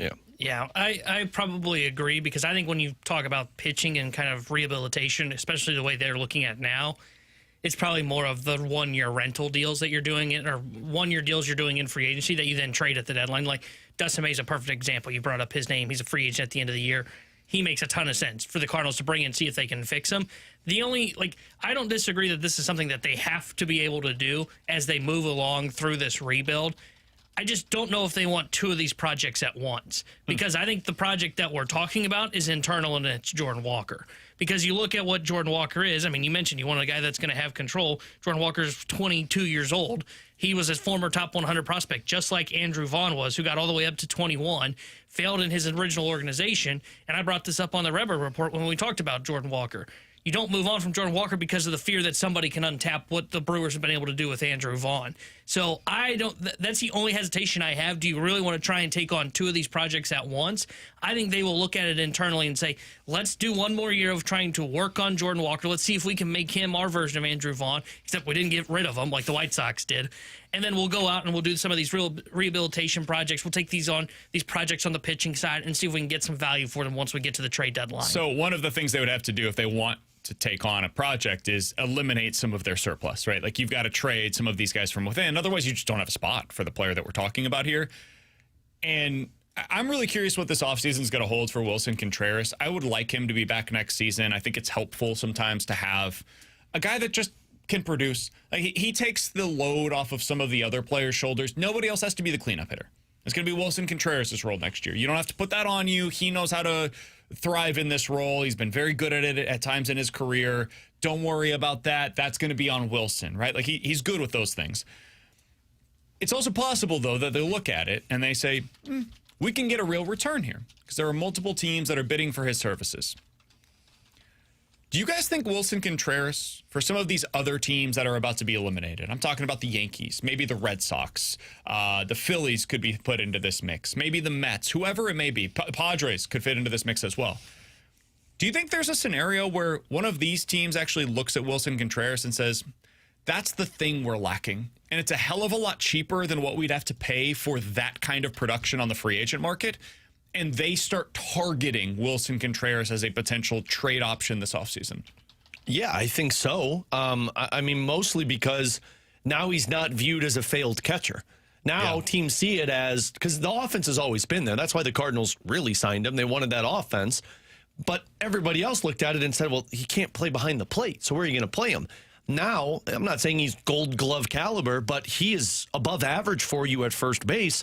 So if I'm a team that needs a pop in the middle of my lineup, but also needs a first base temporarily filled or maybe something a little bit longer term, yeah, I could see a team looking at that. If the Phillies fail to go past the Dodgers, I could absolutely see them being like, yeah, we'll go get him to play DH, or Bryce Harper to play DH and put Contreras at first.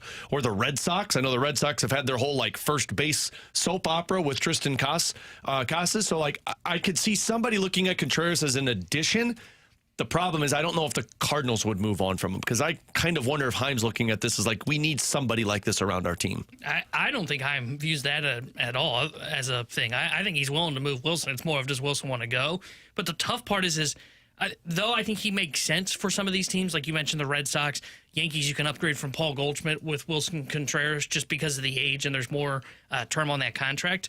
I'm looking at this first base market if I'm a team looking to add, and there's really two first basemen, but one of them is only probably going to make more than what he's making on his contract at $18 million, and that's Pete Alonso. So I think whoever ends up missing out on that second tier of Josh Naylor, if maybe Paul Goldschmidt is still viewed as this, would be willing to make that splash towards it. I think somebody will be willing to make that move, and there should be a bunch of contenders that are looking for that market. It makes me kind of start wondering if Willson will be gone, because I think there are a lot of teams that make sense, and he seemed more open to leaving for true contenders, and rather than like saying a fringe playoff team. The other thing is like, man, if the Padres come calling, it's not a bad place to be. You live in San Diego, get to play for a contender, you get to be out there with Machado, Tatis. Like, it's a pretty good program to be with. If the New York Mets came calling and they're like, you know what, we're just not going to give all of this money to Pete Alonso. We need somebody that can come in and be a replacement for the time being. I can think of worse replacements there than Willson Contreras. If the Houston Astros decided, you know what, we got to figure something out here. We've really got to fix this lineup heading into next year. We are a team that views ourselves as a championship contender. We didn't reach those heights this year. We need to improve. Same thing for Boston, as you mentioned. Dude, these are legit contenders where you don't have to squint. They are absolutely trying to contend in 2026. I think that's a pretty easy sell to Willson Contreras if you're in Chaim Bloom's shoes. And the other thing, and this was always my question, if at least 2 or 3 of those teams that I just mentioned, and I mentioned a number of them, are interested in Willson Contreras, you can start a bidding war. And that's where you start getting into a place where, all right, now we're getting something real in return. It's not just us selling Willson Contreras to get rid of the money. I think that would be stupid. It is them trading Willson Contreras to get something real that can help them in the future. And that's where I think it starts to make a lot of sense for the St. Louis Cardinals heading into 2026. All right, he's Alex. That's T-Bone on BK. Final thoughts on this, Alex? Oh, sorry. I was just going to say, like, that's where I do feel like the Cardinals would trade him if you could get a competition going and get something back, because it's all about big picture with Chaim Bloom. Coming up next, we're going to dive into some NFL quick hitters here on 101 ESPN.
Alex Ferrario with you to talk about my friends out at Classic Air Care who want to remind everyone that they are the company to help you get through the upcoming winter. But to handle that freezing cold temperatures that we're going to have, you got to take care of the HVAC system in the furnace today. And in the fall, when the heater is starting to turn on, this is when the unit, if it hasn't been cleaned or fine-tuned, starts to do that extra work to work out all of the dirt and buildup that has been there over the last year.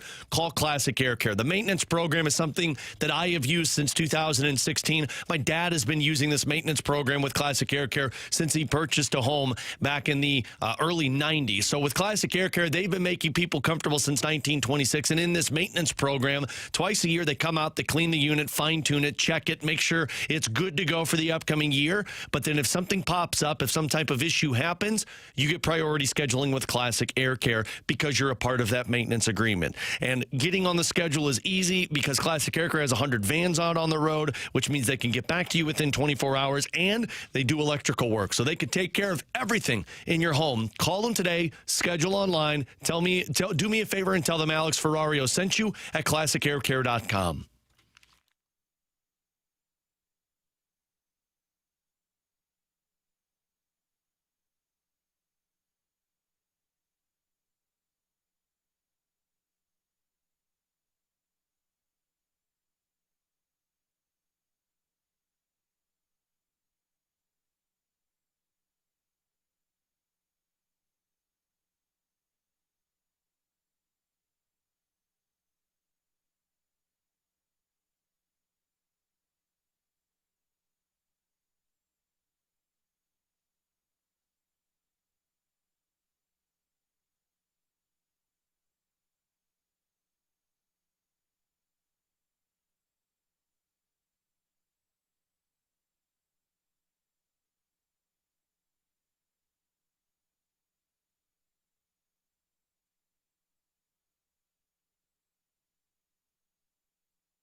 All right, let's dive into some NFL quick hitters. Alongside Alex and T-Bone, I'm BK. You've got BK and Ferrario here on 101 ESPN. All right, we talked a little bit earlier today about the Chiefs, the Jags. If you want any of our full thoughts on that, as you can probably imagine, I was a Chiefs honk today, as I typically am. I'll buy all of your Chiefs stock. That's where I'm at. We all said earlier today as well, we would bet on them to make it to the AFC Championship game this year. Alex, how would you currently stack up the AFC, if you were talking about your top 5 contenders from the conference in order right now? Top 5 contenders from the conference. I would have Bills 1.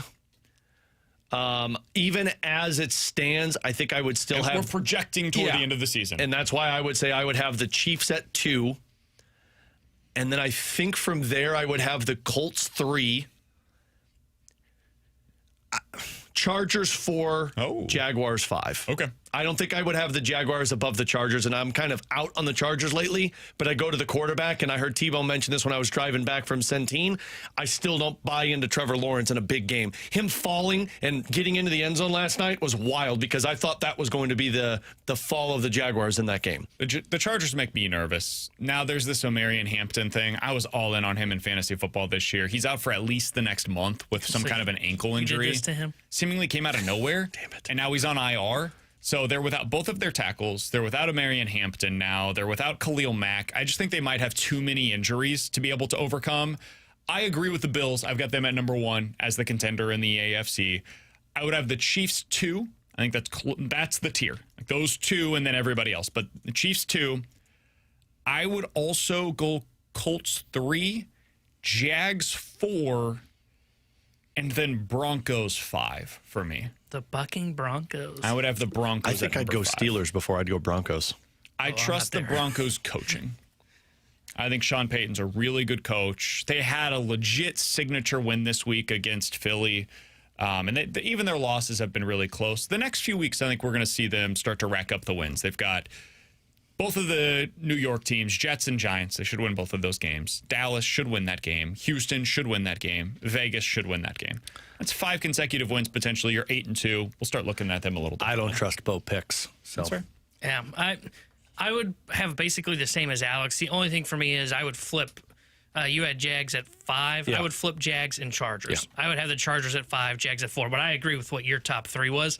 That's the same that I would do it. And, man, it is a reminder. I think I'm only going to watch the AFC playoffs when we get to the championship. This AFC stinks. Yeah. It's just not very deep. Yeah. No. I mean, losing the Ravens changes the intrigue. And the Bengals as well, you know? Like, those were 2 teams that we thought were legit playoff threats this year, and now neither of them look interesting. Man, there was so much more hype. Texans, too. There was so much more hype for this AFC. Yeah, the Texans were one of those teams. I think the Raiders had a ton of hype coming into it, and they didn't live up to it. Bengals were interesting because it's Joe Burrow. Yeah, and I think we all knew that the Dolphins were going to be at a downfall at some point, but you still had a roster that at least you could dream on. Are you keeping your eye on the Patriots at all?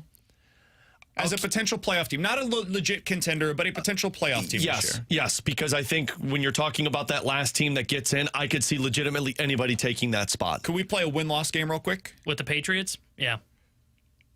At the New Orleans Saints. Win. Win. At the Tennessee Titans. Win. Win. Cleveland. Win. Win. New York Jets. Win.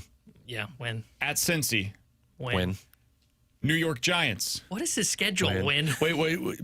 Burrow's not back in that Cincy game, right? No. That'd be 5 weeks from now? Okay. Yeah. This is the week 12. I'm not sure that he's going to play this year, to be honest with you. That's terrible. My fantasy team. They're tanking. Well, we just said they're 6-0 in the next 6 games. At the and New I York called BS. Jets. I'm not going through it individually each week. Okay, well, they're going to lose one of those against the Jets. And then Miami. What? 7. They're not going to win both of them. It's a division. Like, I can still see. That's 7 games we think they will win. That would get you to 10-7. I didn't mention the Falcons game, the Bucks game, the Bills game, the Ravens game. Like, they've got other games that they have to play here. But the reason I bring it up. Well, they could beat the Ravens.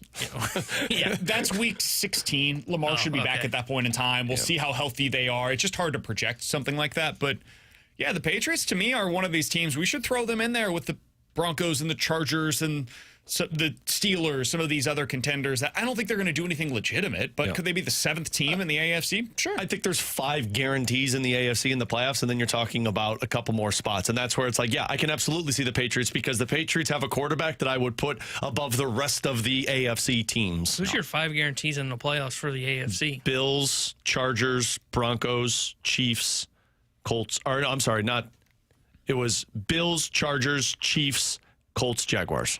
I do not see the Chargers as a guarantee. I don't either because of their injuries. Yep. That's the only one that I would disagree on. If they were healthy, I would totally agree with you. But with all of these injuries, you're now down your top 2 running backs, both of your top tackles, and one of your top pass rushers. That's a lot to overcome. I still think they've got the quarterback and the coach and the defense that can do it. So for me, I would say they're a guarantee. I've liked Herbert. I'm done trying to hype him up for what I don't think he is. Oh, by no means am I pretending he's an MVP. But I think that's what he's got to be now. I think he's going to have to do what Mahomes has done in the past, which is I look at the roster and go, man, either they're depleted like they were early on this year, or it's just not a good roster. And Mahomes lifts the roster. I've never seen Herbert do that. Over the last 2 weeks, they've scored 28 points combined against the Giants and the Commanders. Yeah, not great. At some point, you got to do it, man. I'm just glad you didn't say Steelers. I thought that was the 15. I was like, oh, I mean, somebody's got to win in that godforsaken division. So, yes, I probably would say out of the bunch, I would say the Steelers. All right, so here's another question that I've got for you. This is more big picture. What are we seeing here? I'm curious if you guys have any theories on it. 314-399-9646 is the Air Comfort Service text line as well. This week in the NFL, we saw 6 teams score at least 35 points. The last time that happened was week 5 in 2021. The last time there were more than 6 teams that scored at least 35 points, week 4 of 2018. This season is the 3rd time in NFL history where there are at least 4 games in the first 5 weeks in which both teams scored at least 35 points. In other words, both teams are it's shootout potential here. And we've seen that almost every week so far this season. Do you guys have a theory on why scoring is up so much this season? I've got a couple, but I'm curious where you come out on this. I'd like to hear yours because I don't. I mean, my initial theory is defenses are starting to lack around NFL, and you just have smarter minds on the offensive side. I've got 2. One, kicking. And what I'm talking about is like field goal kickers. Dude, every week I'm seeing guys hit 60-plus yard field goals. We talked about it going into week 1. Pat McAfee was actually the guy that I saw made reference to this first. He said that they're using the K-balls now, which is like a totally different thing apparently for kickers, and it adds like 10 yards to your range. Again, that's all according to Pat McAfee. I don't have a clue about any of that stuff. He figures it out. Him. But I'll trust his stuff on that. So that's one part of it. Kickers are just as good as they've ever been, and they're hitting from deeper than ever before. Some guys are just attempting field goals that used to be punts.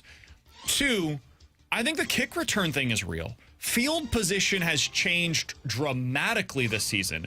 Kickoff returns are up 400% from where they were at this point last year. Teams are just returning it. There's a lot of penalties that are taking place on returns as well on both sides of things, which is leading to even better field position. And then beyond that, I think we're just seeing offenses take a step where they're understanding how to attack this too high system. So you add all of that up, better kickers, more returns, giving you better starting field position, and then a better understanding of how to attack the defense that is now taking the league by storm. I think all of it is leading to an increase in overall scoring around the league. But those are my theories. I don't know. I like your kicking one. I didn't think of that, but you're right. I feel like every single 4th down, if you're past the halfway mark of the field, people are kicking field goals. And I mean, you're talking about adding like 6 to 9 points every single game that you typically wouldn't get. So I like that one. Yeah, kicking was one of the number one that I had, because I do feel like you're seeing a lot of possessions start between like the 35, your own 35 and your own 45. And when you got a kicker like Butker's kicking the ball out of bounds, putting it at the 40, because they're trying their best to do what I think it's the Rams. I can't remember who the other team is. That knuckleball. Then it bounces, it slows up the return, and then you get time to swarm. We're also seeing when teams try that, they kick it out of bounds, and they really set up a good field position.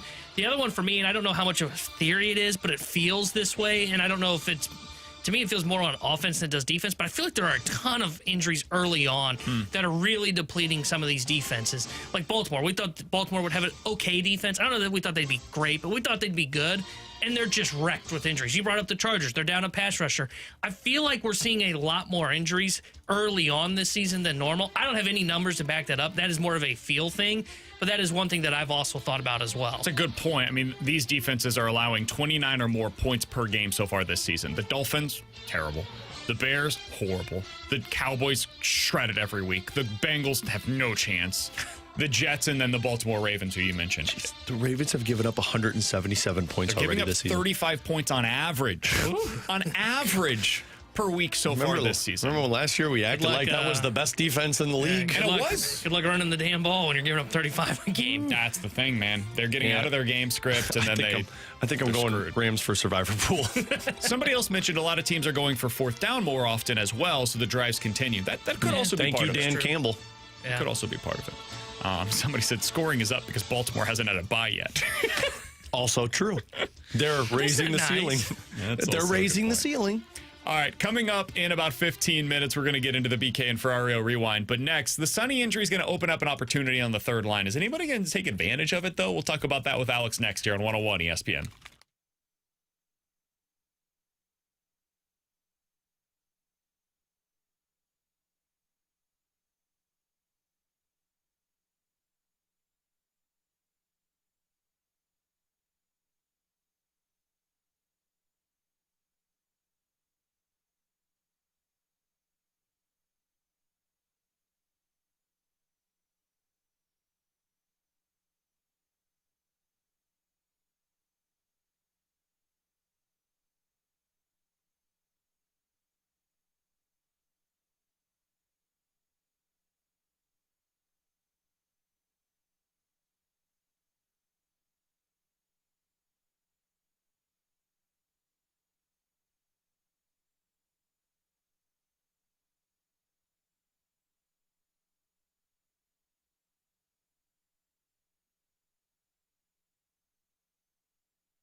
BK, we know that football is in full swing and Underdog. It's the best place to get in all the action. But tonight, BK, the NHL is officially back. So you know what I'm doing? How excited you are. Oh, in Missouri, I am going over to that Underdog app. I've already got my play in. 5 different picks, BK. Bedard, higher on shots on goal. Shesterkin, higher on saves. JT Miller, higher shots on goal. Fiala, higher on shots on goal. And McKinnon, higher on goals. Plus, I got a 30% bonus play on that over on Underdog, BK. You going with a flex play tonight, Alex? Oh, absolutely. I only need to get 4 of the 5, and I still win 10 times my money. I love to see it. That's what Alex is going with, whether you want something for hockey, you like the playoff baseball plays, maybe you're just getting ready for your Sunday action in the NFL. They even have college football. You could go with the Mizzou versus Alabama game over on the Underdog app. I always check it out each and every day because they might have those promos that Alex was talking about as well. Get your entries right. You could win up to 5,000 times your cash. Here's what you have to do. Download the app today. Sign up using the promo code BKO. You'll score $100 in bonus funds or bonus entries when you play your first $5. That's promo code BKO. Underdog. Make plays, win money. Must be 18 or older. Present in Missouri. Terms to apply. See assets.underdogfantasy.com/web/play and get terms _DFS_.html for details. Concerned with your play, call 1-800-GAMBLER or visit www.ncpgambling.org.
Tanner Hendrickson here with a Sports Center update brought to you by Soliga Heating and Cooling. The NHL season gets underway today, but the Blues have to wait until Thursday when they will have their home opener against the Minnesota Wild. Well, pregame coverage on Thursday starting at 6 o'clock with Alex Ferrario. Puck drop at 7 o'clock with Chris Carver and Joey Vitale. But tonight here on 101 ESPN, you can hear Game 3 of the ALDS between the New York Yankees and the Toronto Blue Jays as the Blue Jays look to sweep the Yankees in advance to the ALCS. Pregame coverage will start at 6:30 with first pitch at 7. This Sports Center update is brought to you by Soliga Heating and Cooling, a Daikin heating and air conditioning dealer.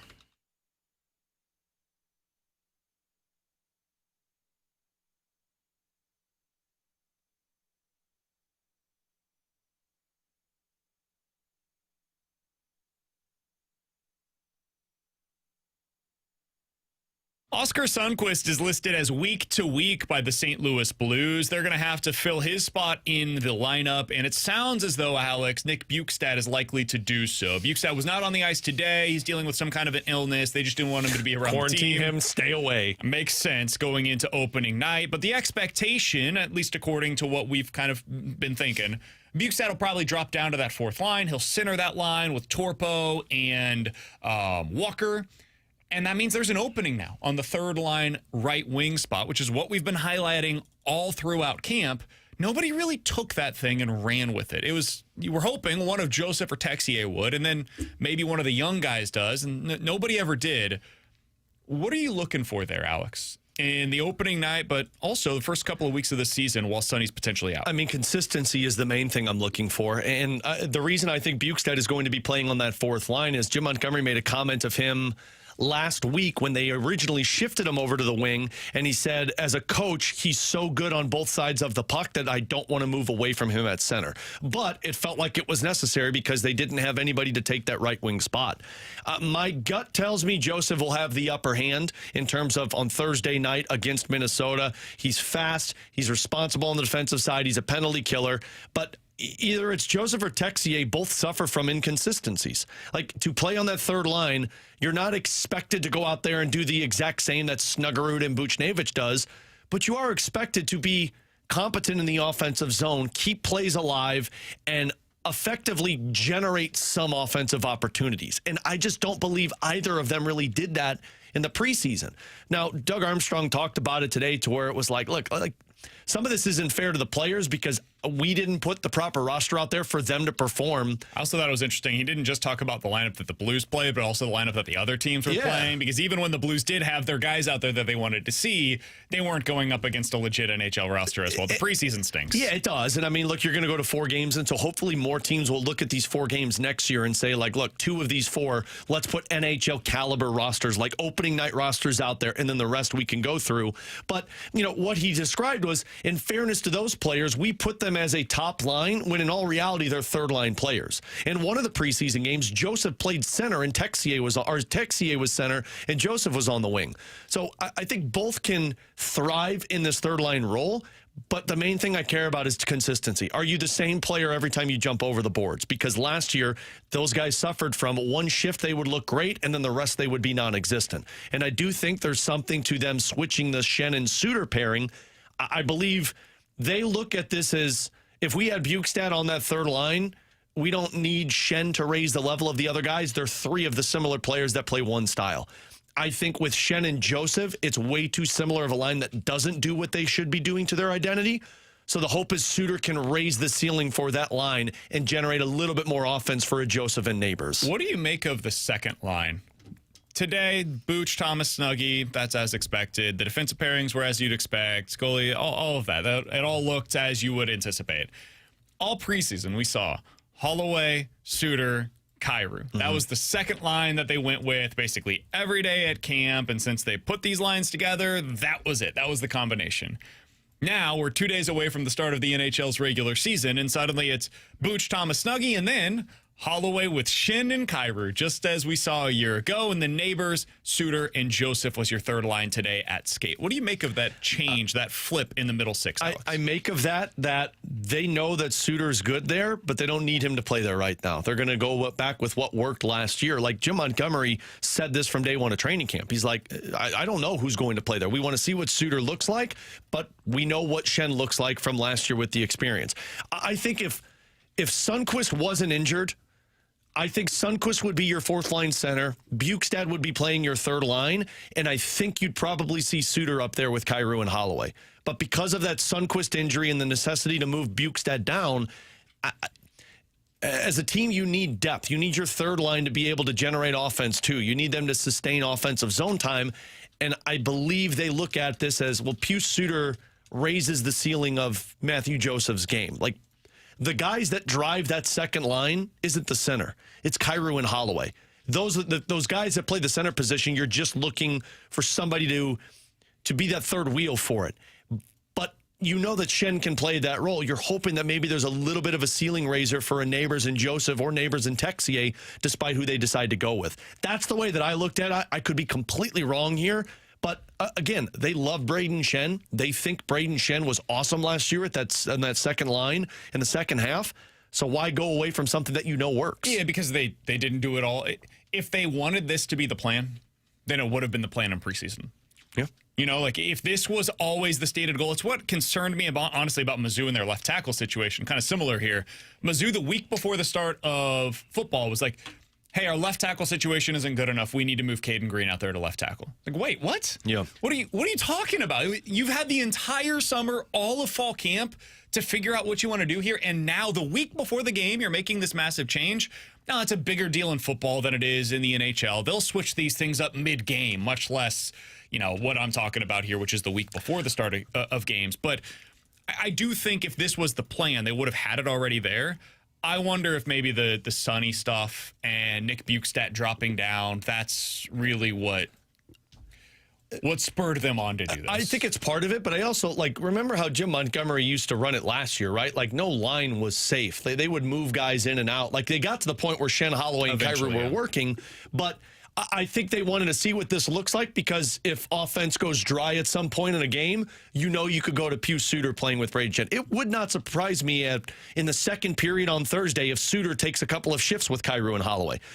Jim Montgomery specifically, but I think coaches like to see just a different look at some point to try and catch the other team off guard, and then you kind of shift it around. Especially being on home ice, you can make lineup adjustments as much as you want. He's Alex, that's T-Bone, I'm BK. We have Blues hockey right here on 101 ESPN on Thursday night. We will be broadcasting live that day from Enterprise Center, as will the Fast Lane. You can check us out over at the Blues home opening night rally at Union Station as well. That'll be Thursday from 3 to 5:30, so go check that out as well. Full details at 101ESPN.com. Coming up next, we're going to hit the rewind, and we'll give you a chance to win free tickets to see Nine Inch Nails. So stay tuned. That's next here on 101 ESPN.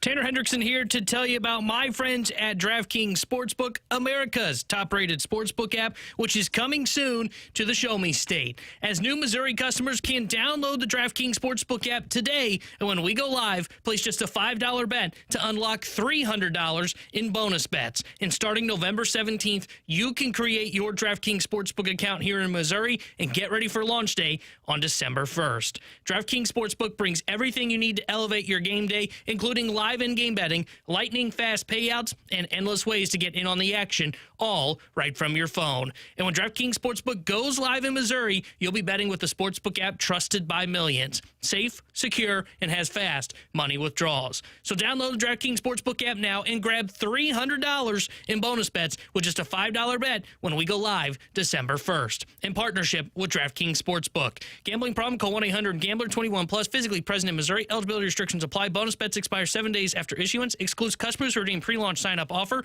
Terms at sportsbook.draftkings.com/promos.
Alongside Alex Ferrario and Tanner Hendrickson, I'm Brandon Kiley. It's BK and Ferrario here on 101 ESPN. This week, we have your chance to win free tickets to see Nine Inch Nails. That concert is coming up on February the 25th. That's at Enterprise Center. Tickets for Nine Inch Nails go on sale tomorrow at noon, but we've already got your chance to score free tickets right here on 101 ESPN before you can even buy them. You can find all the ticket details and a bonus shot to score free tickets for Nine Inch Nails right now at 101ESPN.com or on the 101 ESPN mobile app. That is all powered by Dobbs Tire and Auto Centers. Or you can text in 314-399-9646. That's the Air Comfort Service text line. And if you are texter number 101 with the correct answer to the following question, you are getting those free tickets to see Nine Inch Nails coming up on February 25th. Your question today. During the junk drawer, we talked about an individual who unfortunately tried to run away from horses. That's not probably going to work out super well for you. Where did that story take place? What was the city in which that story took place? If you have the correct answer to that question, your texter number 101, you are getting the tickets to see Nine Inch Nails coming up on February 25th. I would have gone They're really going to earn those. My goodness. I'll give you like a hint. one animal. A college is located there. That was something that I mentioned. not I did say that. I do remember that one. There you go. I thought you were going to go with what did those horses do, which surprised the hell out of me. They don't, by the way. That's the only thing I remember about the story. Hey, They jokes on don't you guys. actually sniff for Somebody drugs. knows what horse sniffs for drugs, and they'll let us know. There you go. All right. To finish out the show today, we will go through some of the top storylines with the BK and Ferrario Rewind. Let's start out with last night's football game, which was our number one story today. Chiefs lose on the road at the Jaguars. Jaguars win 31-28. Jags now 4-1, legit threat in the AFC. I don't think to win the Super Bowl or anything, but get to the playoffs and then maybe even win a game or two once you get there. This team's interesting to me, and they're a hell of a lot of fun to watch. My biggest story from last night, Alex, is the Chiefs are fixed. I wasn't here, and God, I knew exactly what he was going to talk about. I know it sounds ridiculous, but Patrick Mahomes threw for 320, ran for 60. It was the first time that he has had 360 or more yards total over the course of a game since 2 years ago. He did not do this a single time last year. He still doesn't have Rashee Rice, who is his best wide receiver on the field. Xavier Worthy is still playing through a shoulder issue, and you can tell, you can see it in games where he's trying to avoid any of these significant hits. The offense is going to be really good. The defense, I trust Spags to get this thing figured out. I'm not worried about the Chiefs. In fact, I have more confidence coming off of a loss last night than I did really at any point during the regular season last year. So I know it sounds strange, but a loss actually gave me more confidence in the Kansas City Chiefs. Alex, you were out at Blues Skate today. You talked to Doug Armstrong. You were able to speak with him along with some of the other media that was out there. What was the biggest takeaway for you from what you learned earlier today about the Blues? That the competition is still going for that third line wing. Because of the Sundqvist injury, it's opening up the spot now to where you're probably not going to see Bukestad play there. And it puts all of the pressure on Texier and Joseph. Milan Lucic has tweaked something again. The PTO is over, but they're keeping him here. The guess is Doug Armstrong said once he's healthy, they'll address another PTO, and it would be a 10-day PTO. But I think it's going to be the length of Milan Lucic's injury and then him ramping back up to game speed. That's the length that both Texier and Joseph have to showcase themselves for that spot. Because when Lucic is available, I think the Blues are going to make an effort to make Lucic a part of this roster and probably play a few games. So Texier and Joseph, one of you two has to take that spot. I think Joseph took it from Texier in preseason. If Lucic didn't get injured along with Sundqvist, I think Texier might have been on waivers. But now it's Joseph and Texier fighting for that one spot, and they'll put it on display Thursday against Minnesota. Sunny week to week.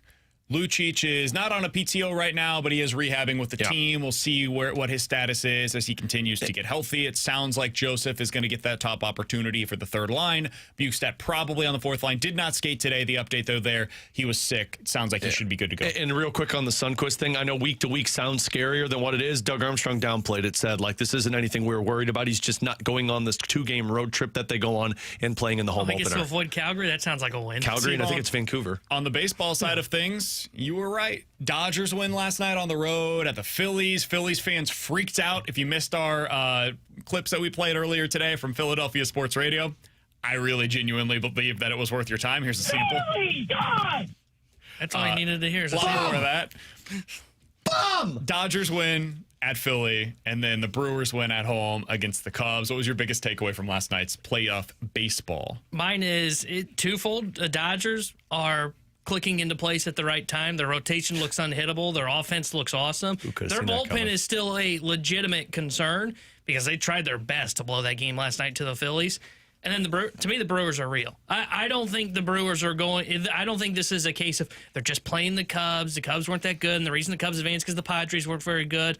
It is the Brewers are real. They may not be able to beat the Dodgers because the Dodgers feel to me like the Kansas City Chiefs have felt over the last 3 years, which is, hey, they're just going to figure it out. They'll turn it on when need be. They are the best team in the National League, and you have to play flawless baseball. They will not walk over the Milwaukee Brewers. So I think the Brewers, if they lose that series, will lose it in 6 or 7 games. Okay.